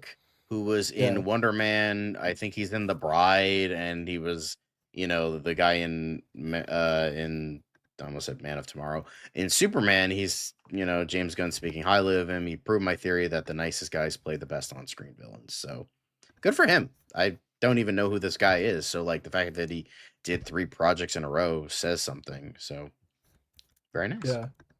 Yeah, very nice indeed. Very, very nice. And that's it for Quick Hits. So awesome. You know what? Actually, what are we getting to? Oh yeah. We'll save the Lantern stuff for later, John. But we do have Damon Lindelof's response to Grant Morrison. Thank you, Jalen, for the heads up on that. We will definitely bring that in. But let's get to our next part of the show on DCU Daily. Of course, we move on from DC Quick Hits to what did the Snyder say? Ring a ding ding ding ding ding. John, what? No, we're doing this together, man. Let's go. Okay. All right, well, Zack Snyder just keeps hyping up the 5-year anniversary of his Justice League movie, and he posted another poster from the movie we have seen before many a times, and then let's just keep going through it, because the next one here was kind of literally, I was like, what the freaking hell, Zack? Not that I know on a first name basis, but John, can you go to the next one? Because this poster we have seen before. This I had never seen before, and this I never care to see again. It's Wonder Woman with the Batman gauntlets. What the literal I don't know. I really don't know what the purpose for any of this is. Literally, there's no reason. The fuck is exactly how I reacted to it, Chuck. The fuck is exactly how I reacted to this. Why? Why put this out in the world? This is literally this. You know what this calls for? This calls for no. Exactly. That's what this calls for. Let's move on. But you know what? This was better, because I feel again, you look at Zack Snyder's cinematography. If nothing else, the guy knows how to paint a good picture, and yes, we say that a lot of his movies are pretty colorless, but I feel that Zack Snyder's Justice League. You look at this collage of shots, all 6 of the Justice Leaguers showcased here. What do you call it? A moment of myth. Maybe a little bit of hyperbolic, but then again, it was Gods and Monsters, which apparently is what the DCU is doing as well. What is this all building up to? What is it all building up to? Let's keep going, because Zack Snyder's not done talking about this. This was from yesterday, saying 3 days until the 5th anniversary of Zack Snyder's Justice League. Cyborg, Batman, and the Batmobile, Aquaman and Wonder Woman, and the Flash moving forward as one toward destiny. This shot was famously cut from the theatrical version, never really worked on. Then you get a version of it in the movie that got released on HBO, HBO Max, that is, the Zack Snyder Justice League. I'm like, do you really want to pause on this? Because like this shot looks very clearly, the VFX on this particular shot, which was a slow-mo shot, didn't quite make it all the way, out of the other end of the commercial CGI oven. So it looks a little underbaked in terms of photorealism, but nonetheless pretty epic. It kind of similar to the Age of Ultron, that opening sequence of the Avengers fighting. I mean, Jalen, yes, maybe this is what Snyder's hinting at. Maybe when he went to visit James Gunn last year, something was put into action, and maybe they're trying to time it to the fifth 5-year anniversary of the release of the Snyder Cut. But I mean, yeah, Patrick, like it's like, like if I squint my eyes, it looks really epic, but like when you look at it really in frozen frame on Instagram and high resolution, it's the CGI is not quite there. But I mean, I guess for some people it's absolute cinema. So, right, Georgie? Her eyes are closing. She's clearly not interested in this. But hey, this is from today, or what used to be today on Monday. He posted this, by the way. I don't know, John, if you've ever seen this before, but this I feel like is the first time he's ever put this poster out in the world. This whole like, what? Probably. I thought this was an epic poster. I don't think I've ever seen this before. Like with Darkseid and everything, this is like the True Detective sort of a effect. He said 2 days until the 5-year anniversary of the Zack Snyder's Justice League. Came across this incredible poster online, a black and white collage of the entire league. Amazing to see the love out there. So I guess this isn't even an official poster. This is just something that Zack Snyder found that he thought was really good. So somebody out there did a good job, and enough to get Zack Snyder's attention. I mean, it does look good. It does look good. I do think this is a good poster. Thank you, Figure Drawing, for the jab. But let's keep going, because you know what, the last post in the What Did Snyder Say, I think is probably the most human of them all, because again, you got to remember Zack Snyder's still a human being, and for all the hate and this and the the sarcasm that gets thrown his way on the show here, not only did he celebrate his birthday recently, but he also wished his wife, Deborah Snyder, his partner, both at home and at work, because she's also the producer for most of his movies. He wished her a happy birthday, saying, "You are amazing and I love you." And you know what? Deborah Snyder and Zack Snyder, two of the, several examples of like these working couples, like obviously James Gunn, Jennifer Holland, again, husband and wife duo. Not the same thing, but like the who's the director right now for the Batman movie, who did the Flash? Why am I forgetting his name? Andy Muschietti.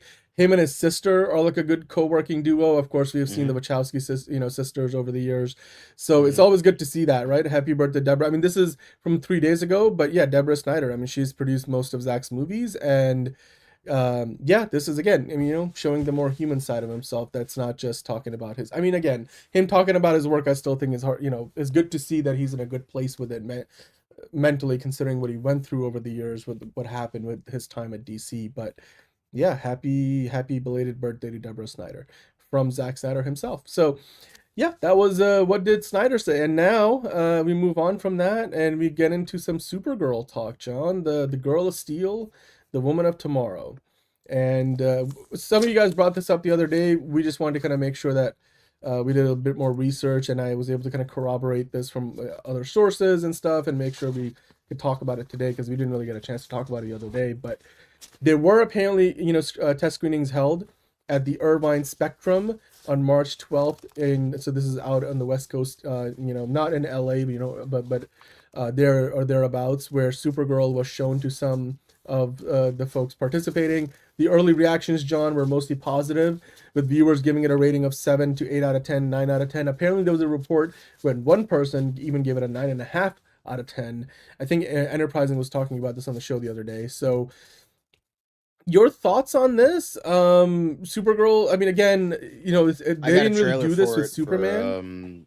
But when I went to go see Project Hail yeah. Mary. So, but what do you think about these ratings? Again, it's a test screening, but it's a good sign, right? Like it's under 2 hours. no, It's getting I a mean, good hopefully it stays reaction. the course with that. Yeah. Because that would be very nice to see. Like, it's actually a great movie. I mean, I still like that trailer. I think it was a good trailer. It's just like I want to see color. That's all. And hopefully, with like color correction and editing, hopefully they can do that. Yeah. I just think that hopefully, in my mind, hopefully most of the of the criticisms we have about the lack of color or like the rough around the edges shots in the trailer, I'm really hopeful that is because those are unfinished VFX shots or the color grading hasn't quite, been finalized, and that what we get in the movie will be a marked improvement over what we got in the trailer, at least the first trailer. I feel like the second trailer would give us a better idea as well. But yeah, I mean, look, the test screenings, I mean, here's the thing, Jalen. A lot of times we hear about the test screenings only for the really big movies, and it just turns out we live in a world where superhero movies are some of the biggest movies, in Hollywood. So they do test screenings for other movies as well. Every once in a while we'll hear about it, like we were talking about The Bride having test screenings that didn't go so well, and then they had to kind of like reshuffle some cards in their deck. So it's not the only kind of movie, but generally speaking, I mean, we also talk about a lot of superhero movies on the show, so that's probably part of it. But again, you can't put we can't put too much stock in test screenings because usually usually things will, let's just say, things will change because by virtue of it being a test screening, they're trying to figure some things out. The other thing to note about test screenings, which is a lot of times people leave out, and even we leave out in our coverage, John, is most test screenings you show the whole movie, but you're really there for the audience to secretly like react to something very specific or some very specific things. So like it's almost like an A/B test in the marketing world where like you're trying to figure out like, okay, does that sequence in the movie really work? And you can't really show just a sequence of the movie. You have to show the whole movie, but you're kind of honing in on very specific points of feedback, and then that will determine where you take things next. So the rest of the movie might not be exactly the same, but like it's so that's something to think about, right? Like it will be one of those things where the final cut of Supergirl that we get to see in theaters will likely not be the same as what they played out in the test screenings, but it's good to see that it's been rated well so far. The other thing MTG is pointing out is, I mean, so far James Gunn has done a lot of stuff for Superman, for the movies that he's the DC movie that he's directed, where the screenings were really only for friends and family, kind of like what Marvel did, like just the more innermost circle of his people at both at DC Studios and maybe some personal friends. So to see this being something where it's more of a not a public test screening, but people who aren't necessarily super close to James Gunn, that's a first for DC Studios, it seems like. But you know what? Whatever they got to do, because they're on their third composer, and you got to wonder, is there something wrong with the movie? Are they having a hard time figuring something out? But whatever it is, they did a lot of test screenings with Aquaman, and that first movie was reportedly a mess until it got to the theaters, and then it made $1 billion. So I hope this is more the 100%. situation that Aquaman was, and less the Captain America Brave New World kind of situation. So fingers crossed for Supergirl. We'll keep an eye out for more news like this, and see if we can corroborate it, make sure that this isn't just like hyperbole, and somebody who works on the lots, their brothers, sisters, friends, janitors, cousin was talking about it, right? So like you always got to be careful when test screening reports, most of the time they're not true. So yeah, we'll keep an eye out for this. But now, John, let's move on, because now we are here for the main event of the evening. That is, of course, talking about Grant Morrison's epic takedown of Damon Lindelof's approach to Lanterns, but then also, as Jalen brought to our attention while we have been live, later in the day, just about an hour ago, Damon Lindelof responded to what Grant Morrison has said. But you know what? We'll let that come after we get into what Grant Morrison said. And with that, John, I'll let you take over, because I know you are way more closely attached to the emotional side of this than I am. Yeah, So, I mean, this has, yeah. If you don't know the context, Damon Lindelof had like a comedy podcast, was like oh, it's called Lanterns because we all thought the green was stupid, even though this was said to be a joke. It didn't really come off as a joke, and it just like rubbed people the wrong way, especially after the trailer, which featured no green. So it's like, oh, you're kind of doubling down on that, aren't you? So on his Substack, Grant Morrison, one of the greatest comic book writers of all time, also Scottish. And Scottish, yes. Fucking ripped Lindelof a new one, and he's like, and I'm gonna say the whole thing. I'm gonna say the whole fucking thing. I don't care. TV writer, producer Damon, and I'll say Damon Lindelof's words in addition, so don't get too like. I'm not gonna be biased with this, but I will say this was very cathartic. Anyway.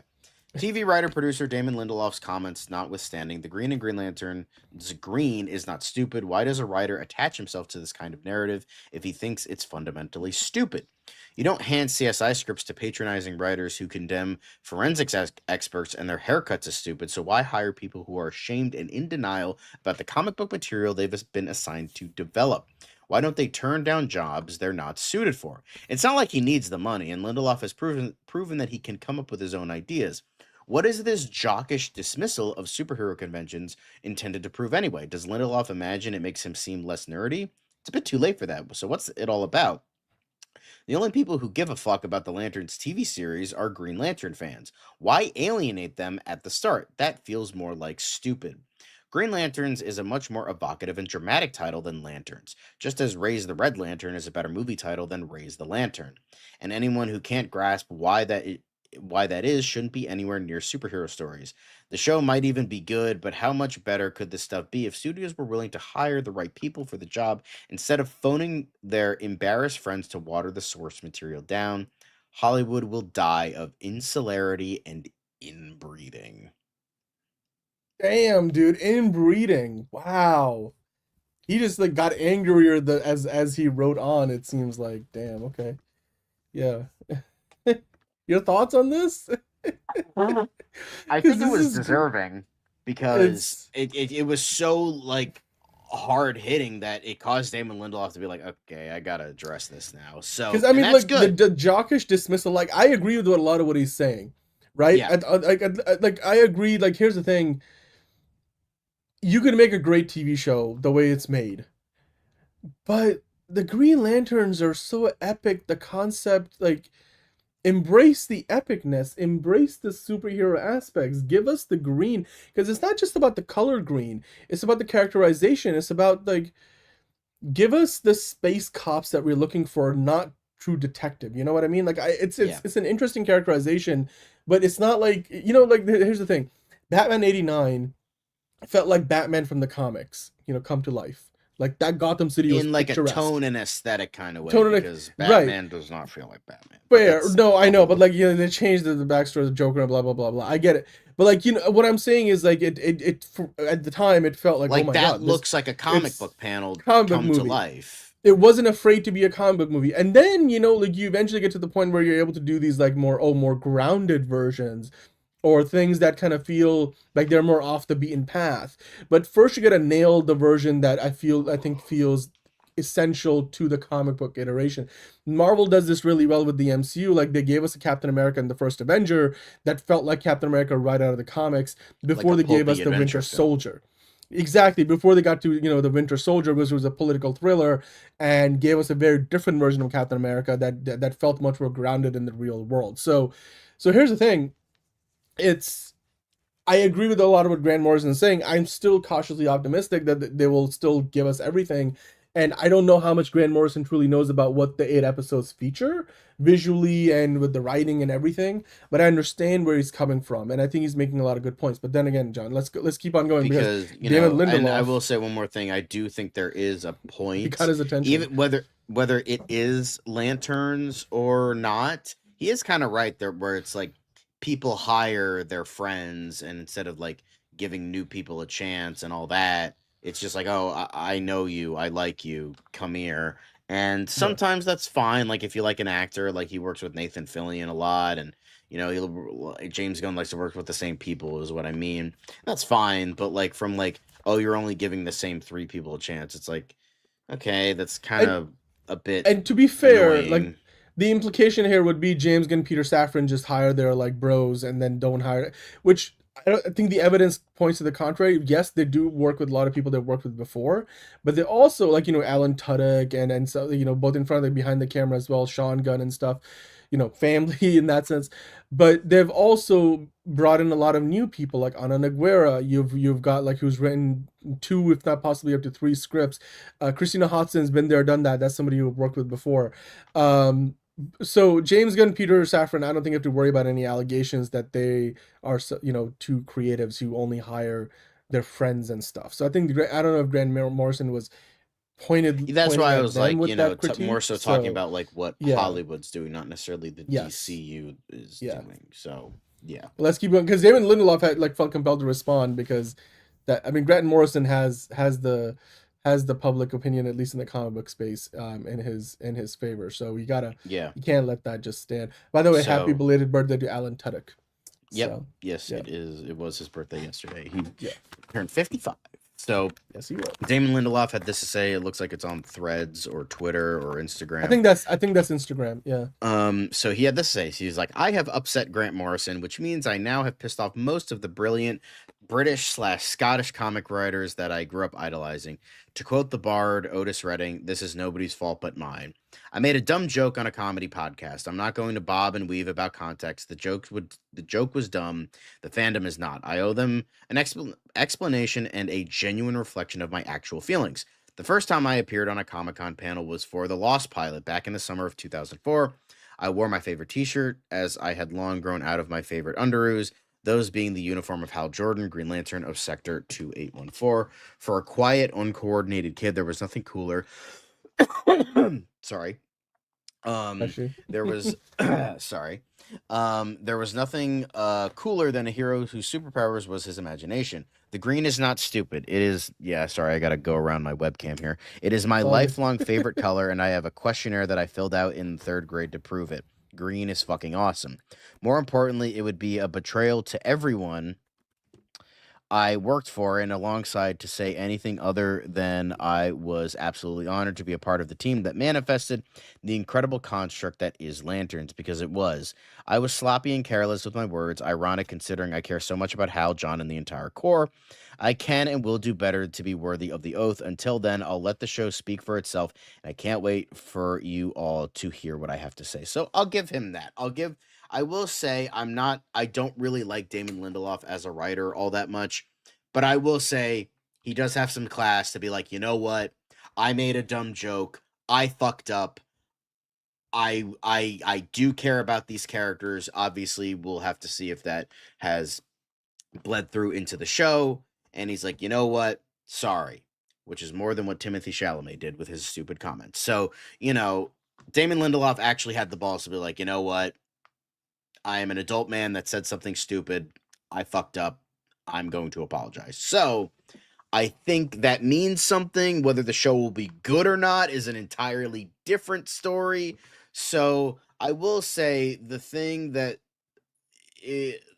made me upset about the show was never really Damon Lindelof. I did not like him being a part of it, but Tom King was the ironic red flag, not green flag. And Chris Mundy was kind of up in the air because I'm like, okay, he's kind of there to like ground everything, not in like a make it dark and gritty, grounded. But like Ozark. But I mean like in like good character writing. Yeah. But like I get what, you know, like Chris Mundy like being like the guy who's just like, I'm just here as a guy who's written great stuff before and can bring that aspect into the show. Like, oh, you have the comic book guy, the guy who's a fan, they can handle the comic book stuff, which unfortunately one of those guys is a fucking raging dumbass who has character assassinated like a dozen people at this point, but that's beside the point. So they handle the superhero comic booky stuff, while Chris Mundy handles like the television showrunner side, where he's like working on like the drama and the stuff outside of that. So I'm like, that's good. It's just the problem, like that is like a perfect trifecta of people. It's just I wish I actually liked the people in that trifecta. I'm not like Damon Lindelof, his writing has been iffy. Like I liked The Leftovers. I never watched the later seasons. I watched the first season. I think I started season 2 and then never finished it. I liked that. I liked bits and pieces of Prometheus. I liked bits and pieces of Tomorrowland. I don't know if the bad parts were his fault or not. I never watched Lost. So like he hasn't done like he's not like the worst writer ever. He's not the best, especially when he's like diet J.J. Abrams, and J.J. Abrams isn't really that great to begin with. So there's that. And then I have talked at length about my hatred of Tom King. So there's that. Then Chris, but like I just wish it was like you have a guy. It's like if you had like, for instance, you had like, but instead of these 3 guys, you had like Ronald D. Moore, Jeff Johns, and then another guy who's like a huge fan of Green Lanterns, and then boom, I would be happy with that because you get the guy who can do sci-fi drama stuff really well. Boom, you got Ronald D. Moore. Then you have Jeff Johns who can write fucking impeccable Green Lantern stories. And then you get someone who's a fan. Throw Damon Lindelof in there. You know, not everyone could be perfect. 2 out of 3 ain't bad. So, you know, I'll give them that. But it's just like, I don't like Tom King. I can't really speak for Chris Monday all that much because I have not seen Ozark or Bloodlines, the 2 big shows he was a part of. So, you know, it's just... But I mean, Ozark is one of the modern classics, right? It's like Chris Monday, like just that alone to me is probably just gives him more credibility than any of the other co-writers because... Damon Lindelof, like, I feel like for every good thing that he does something a little sketchy, like Star Trek Into Darkness. The first Star Trek J.J. Abrams movie in 2009 was pretty good. Into Darkness was a mixed bag. He did Tomorrowland, which I thought was deserving of better. Prometheus, that was hard to get through. He also did Cowboys and Aliens and then World War Z, which a lot of people love. So... But, you know, Damon Lindelof has DC experience. He's clearly a fan of the comics. Watchmen, he of course did that, like you said, John. He was one of the writers on Lost. The Leftovers more recently, but it will be interesting to see. It will be interesting to see. Again, I mean, I feel like he probably took this a little personally because, I mean, obviously, like Grant Morrison also probably walks in the same circles. But then again, let's be honest, like Damon Lindelof firmly works in television. Grant Morrison is more of a comic book writer. So they come from slightly different worlds, and so they have different perspectives. And it's also Grant Morrison probably hasn't seen the 8 episodes or knows what's to come beyond what the trailer has already shown us. So I thought Into Darkness was good, but the mixed bag. Yeah, so I mean, it's again one of those things where... I mean, come on. Yeah, Benedict Cumberbatch did a pretty good job. But the point is, like, they come from 2 different walks of life. They're not really... One of them knows, I mean, intricately what the show is about. The other one is reacting to what's out there in the world publicly. I do think Grant Morrison has been involved with James Gunn, I don't think he should have DM'd Grant because the thing is... Then, the problem with it... Maybe you could have DM'd him, but, like, at the same time, you have, like... Grant Morrison saying this comment, and then you're going to have tons and tons of people agreeing with him. Yeah. And the thing is, Damon Lindelof has not accounted for this dumb joke he said. So he's like, okay, yeah, he could have... It's that underlying layer of it. Yeah, like the joke. Because it's like you're going to have people asking questions, and they've been asking questions, and this was the trigger of Damon Lindelof. Okay, I got to address this stupid comment I made. And Grant Morrison was that inciting incident, the straw that broke the camel's back of like, I finally need to talk about this because people have been like, dude, you're making fun of the thing you're a part of. And it's like, what the fuck? So, you know, I'm glad he made this post. Does that instill confidence that the show will be good? Not really, but like, I mean, it's not a good starting point. Who can actually, you know, like, be like, you know, like be a fucking adult and say, you know what? Yeah. I fucked up. And that's something to me. Not a lot, but it's something. No, absolutely. I mean, it's still... You still are starting... If this was a race to the finish line, you're still starting, you know, at the back of the pack.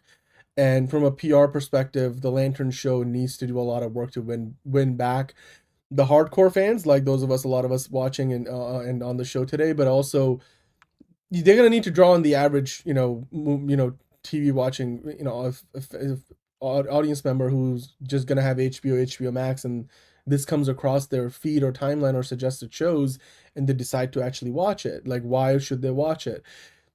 On its own, the trailer looks good, but like, I think Grant Morrison made a good point that they have 130 million subscribers or more than 130 million subscribers for HBO Max. But in the streaming world, that's still not like Netflix level of like 300 some odd million, like 350 or whatever it was that Netflix has now.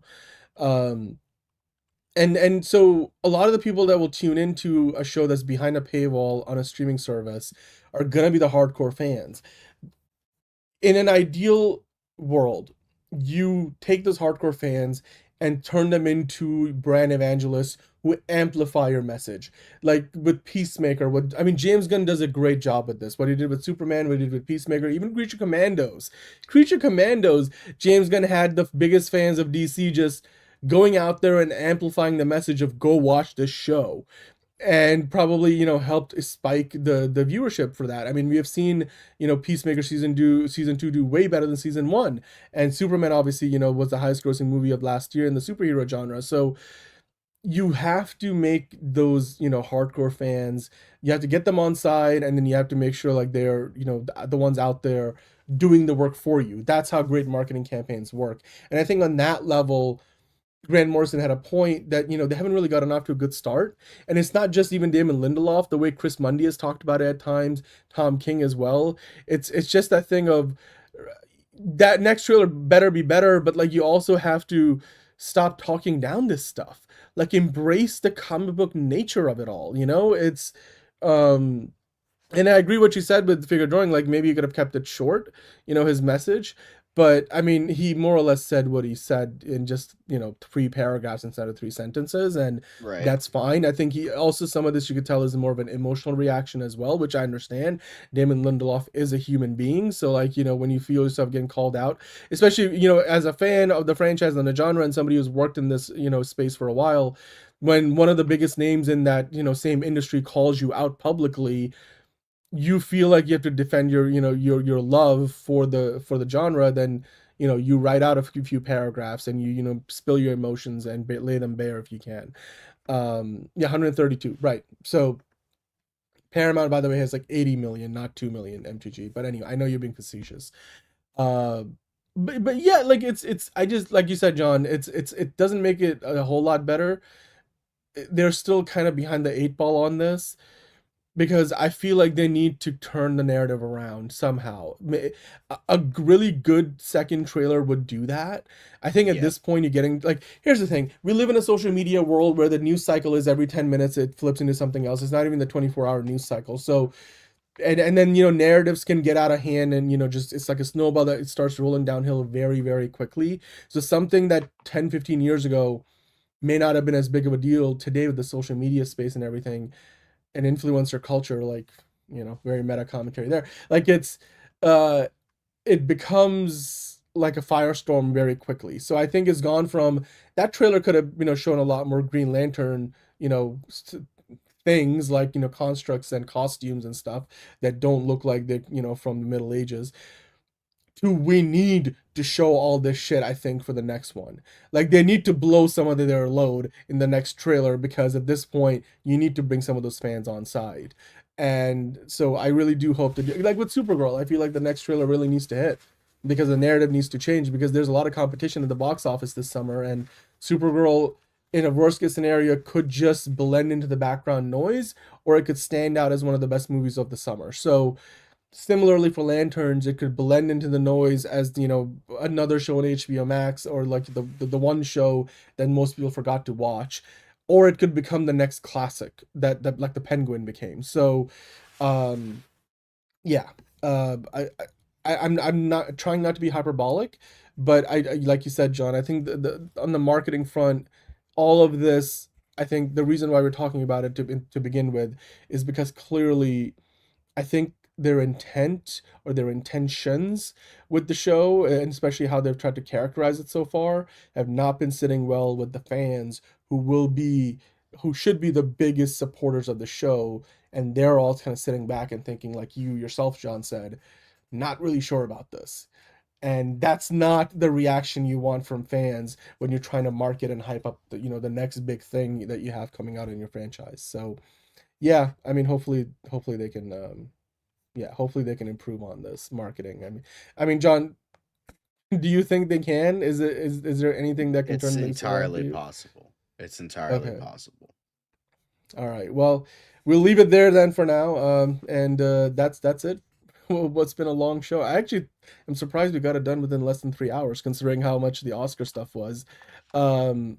I get it, Patrick. I mean, I'm not saying that we're being impatient. I just think they need to change the narrative from a marketing standpoint.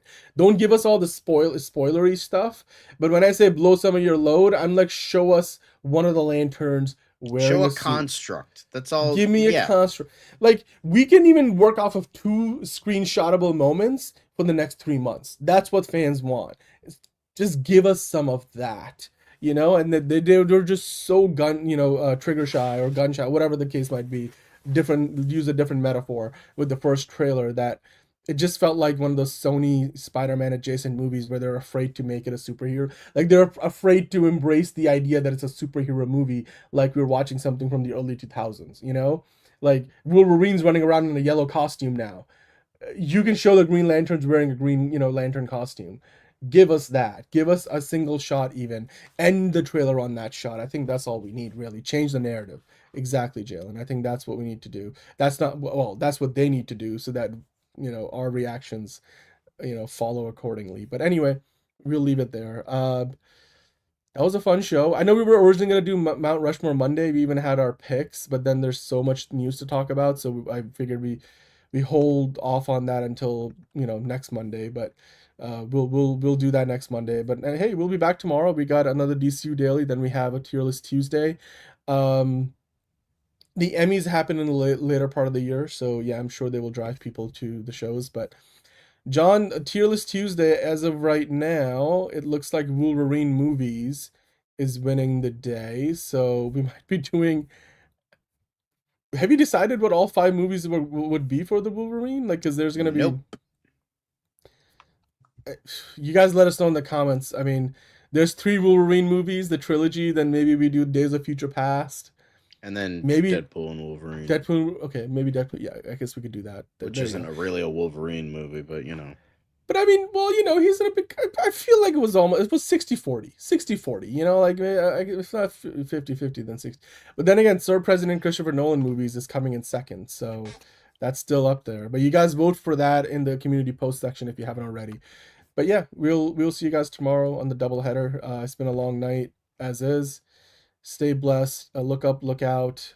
Fight for justice, as Ron would say. And we'll see you tomorrow on another episode of DCU Daily. It's another project that's been blessed from the beginning. There's the shot right there. That. Okay, we don't need to see chorus. Right there. Hey, buddy.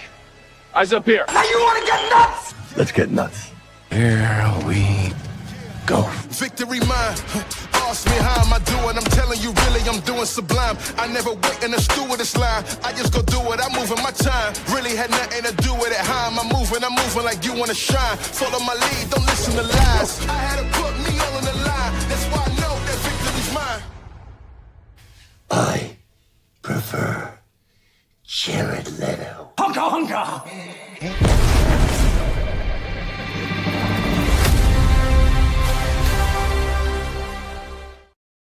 And remember, fuck Tom King, fuck David Ellison, and fuck Jeff Snyder. No way.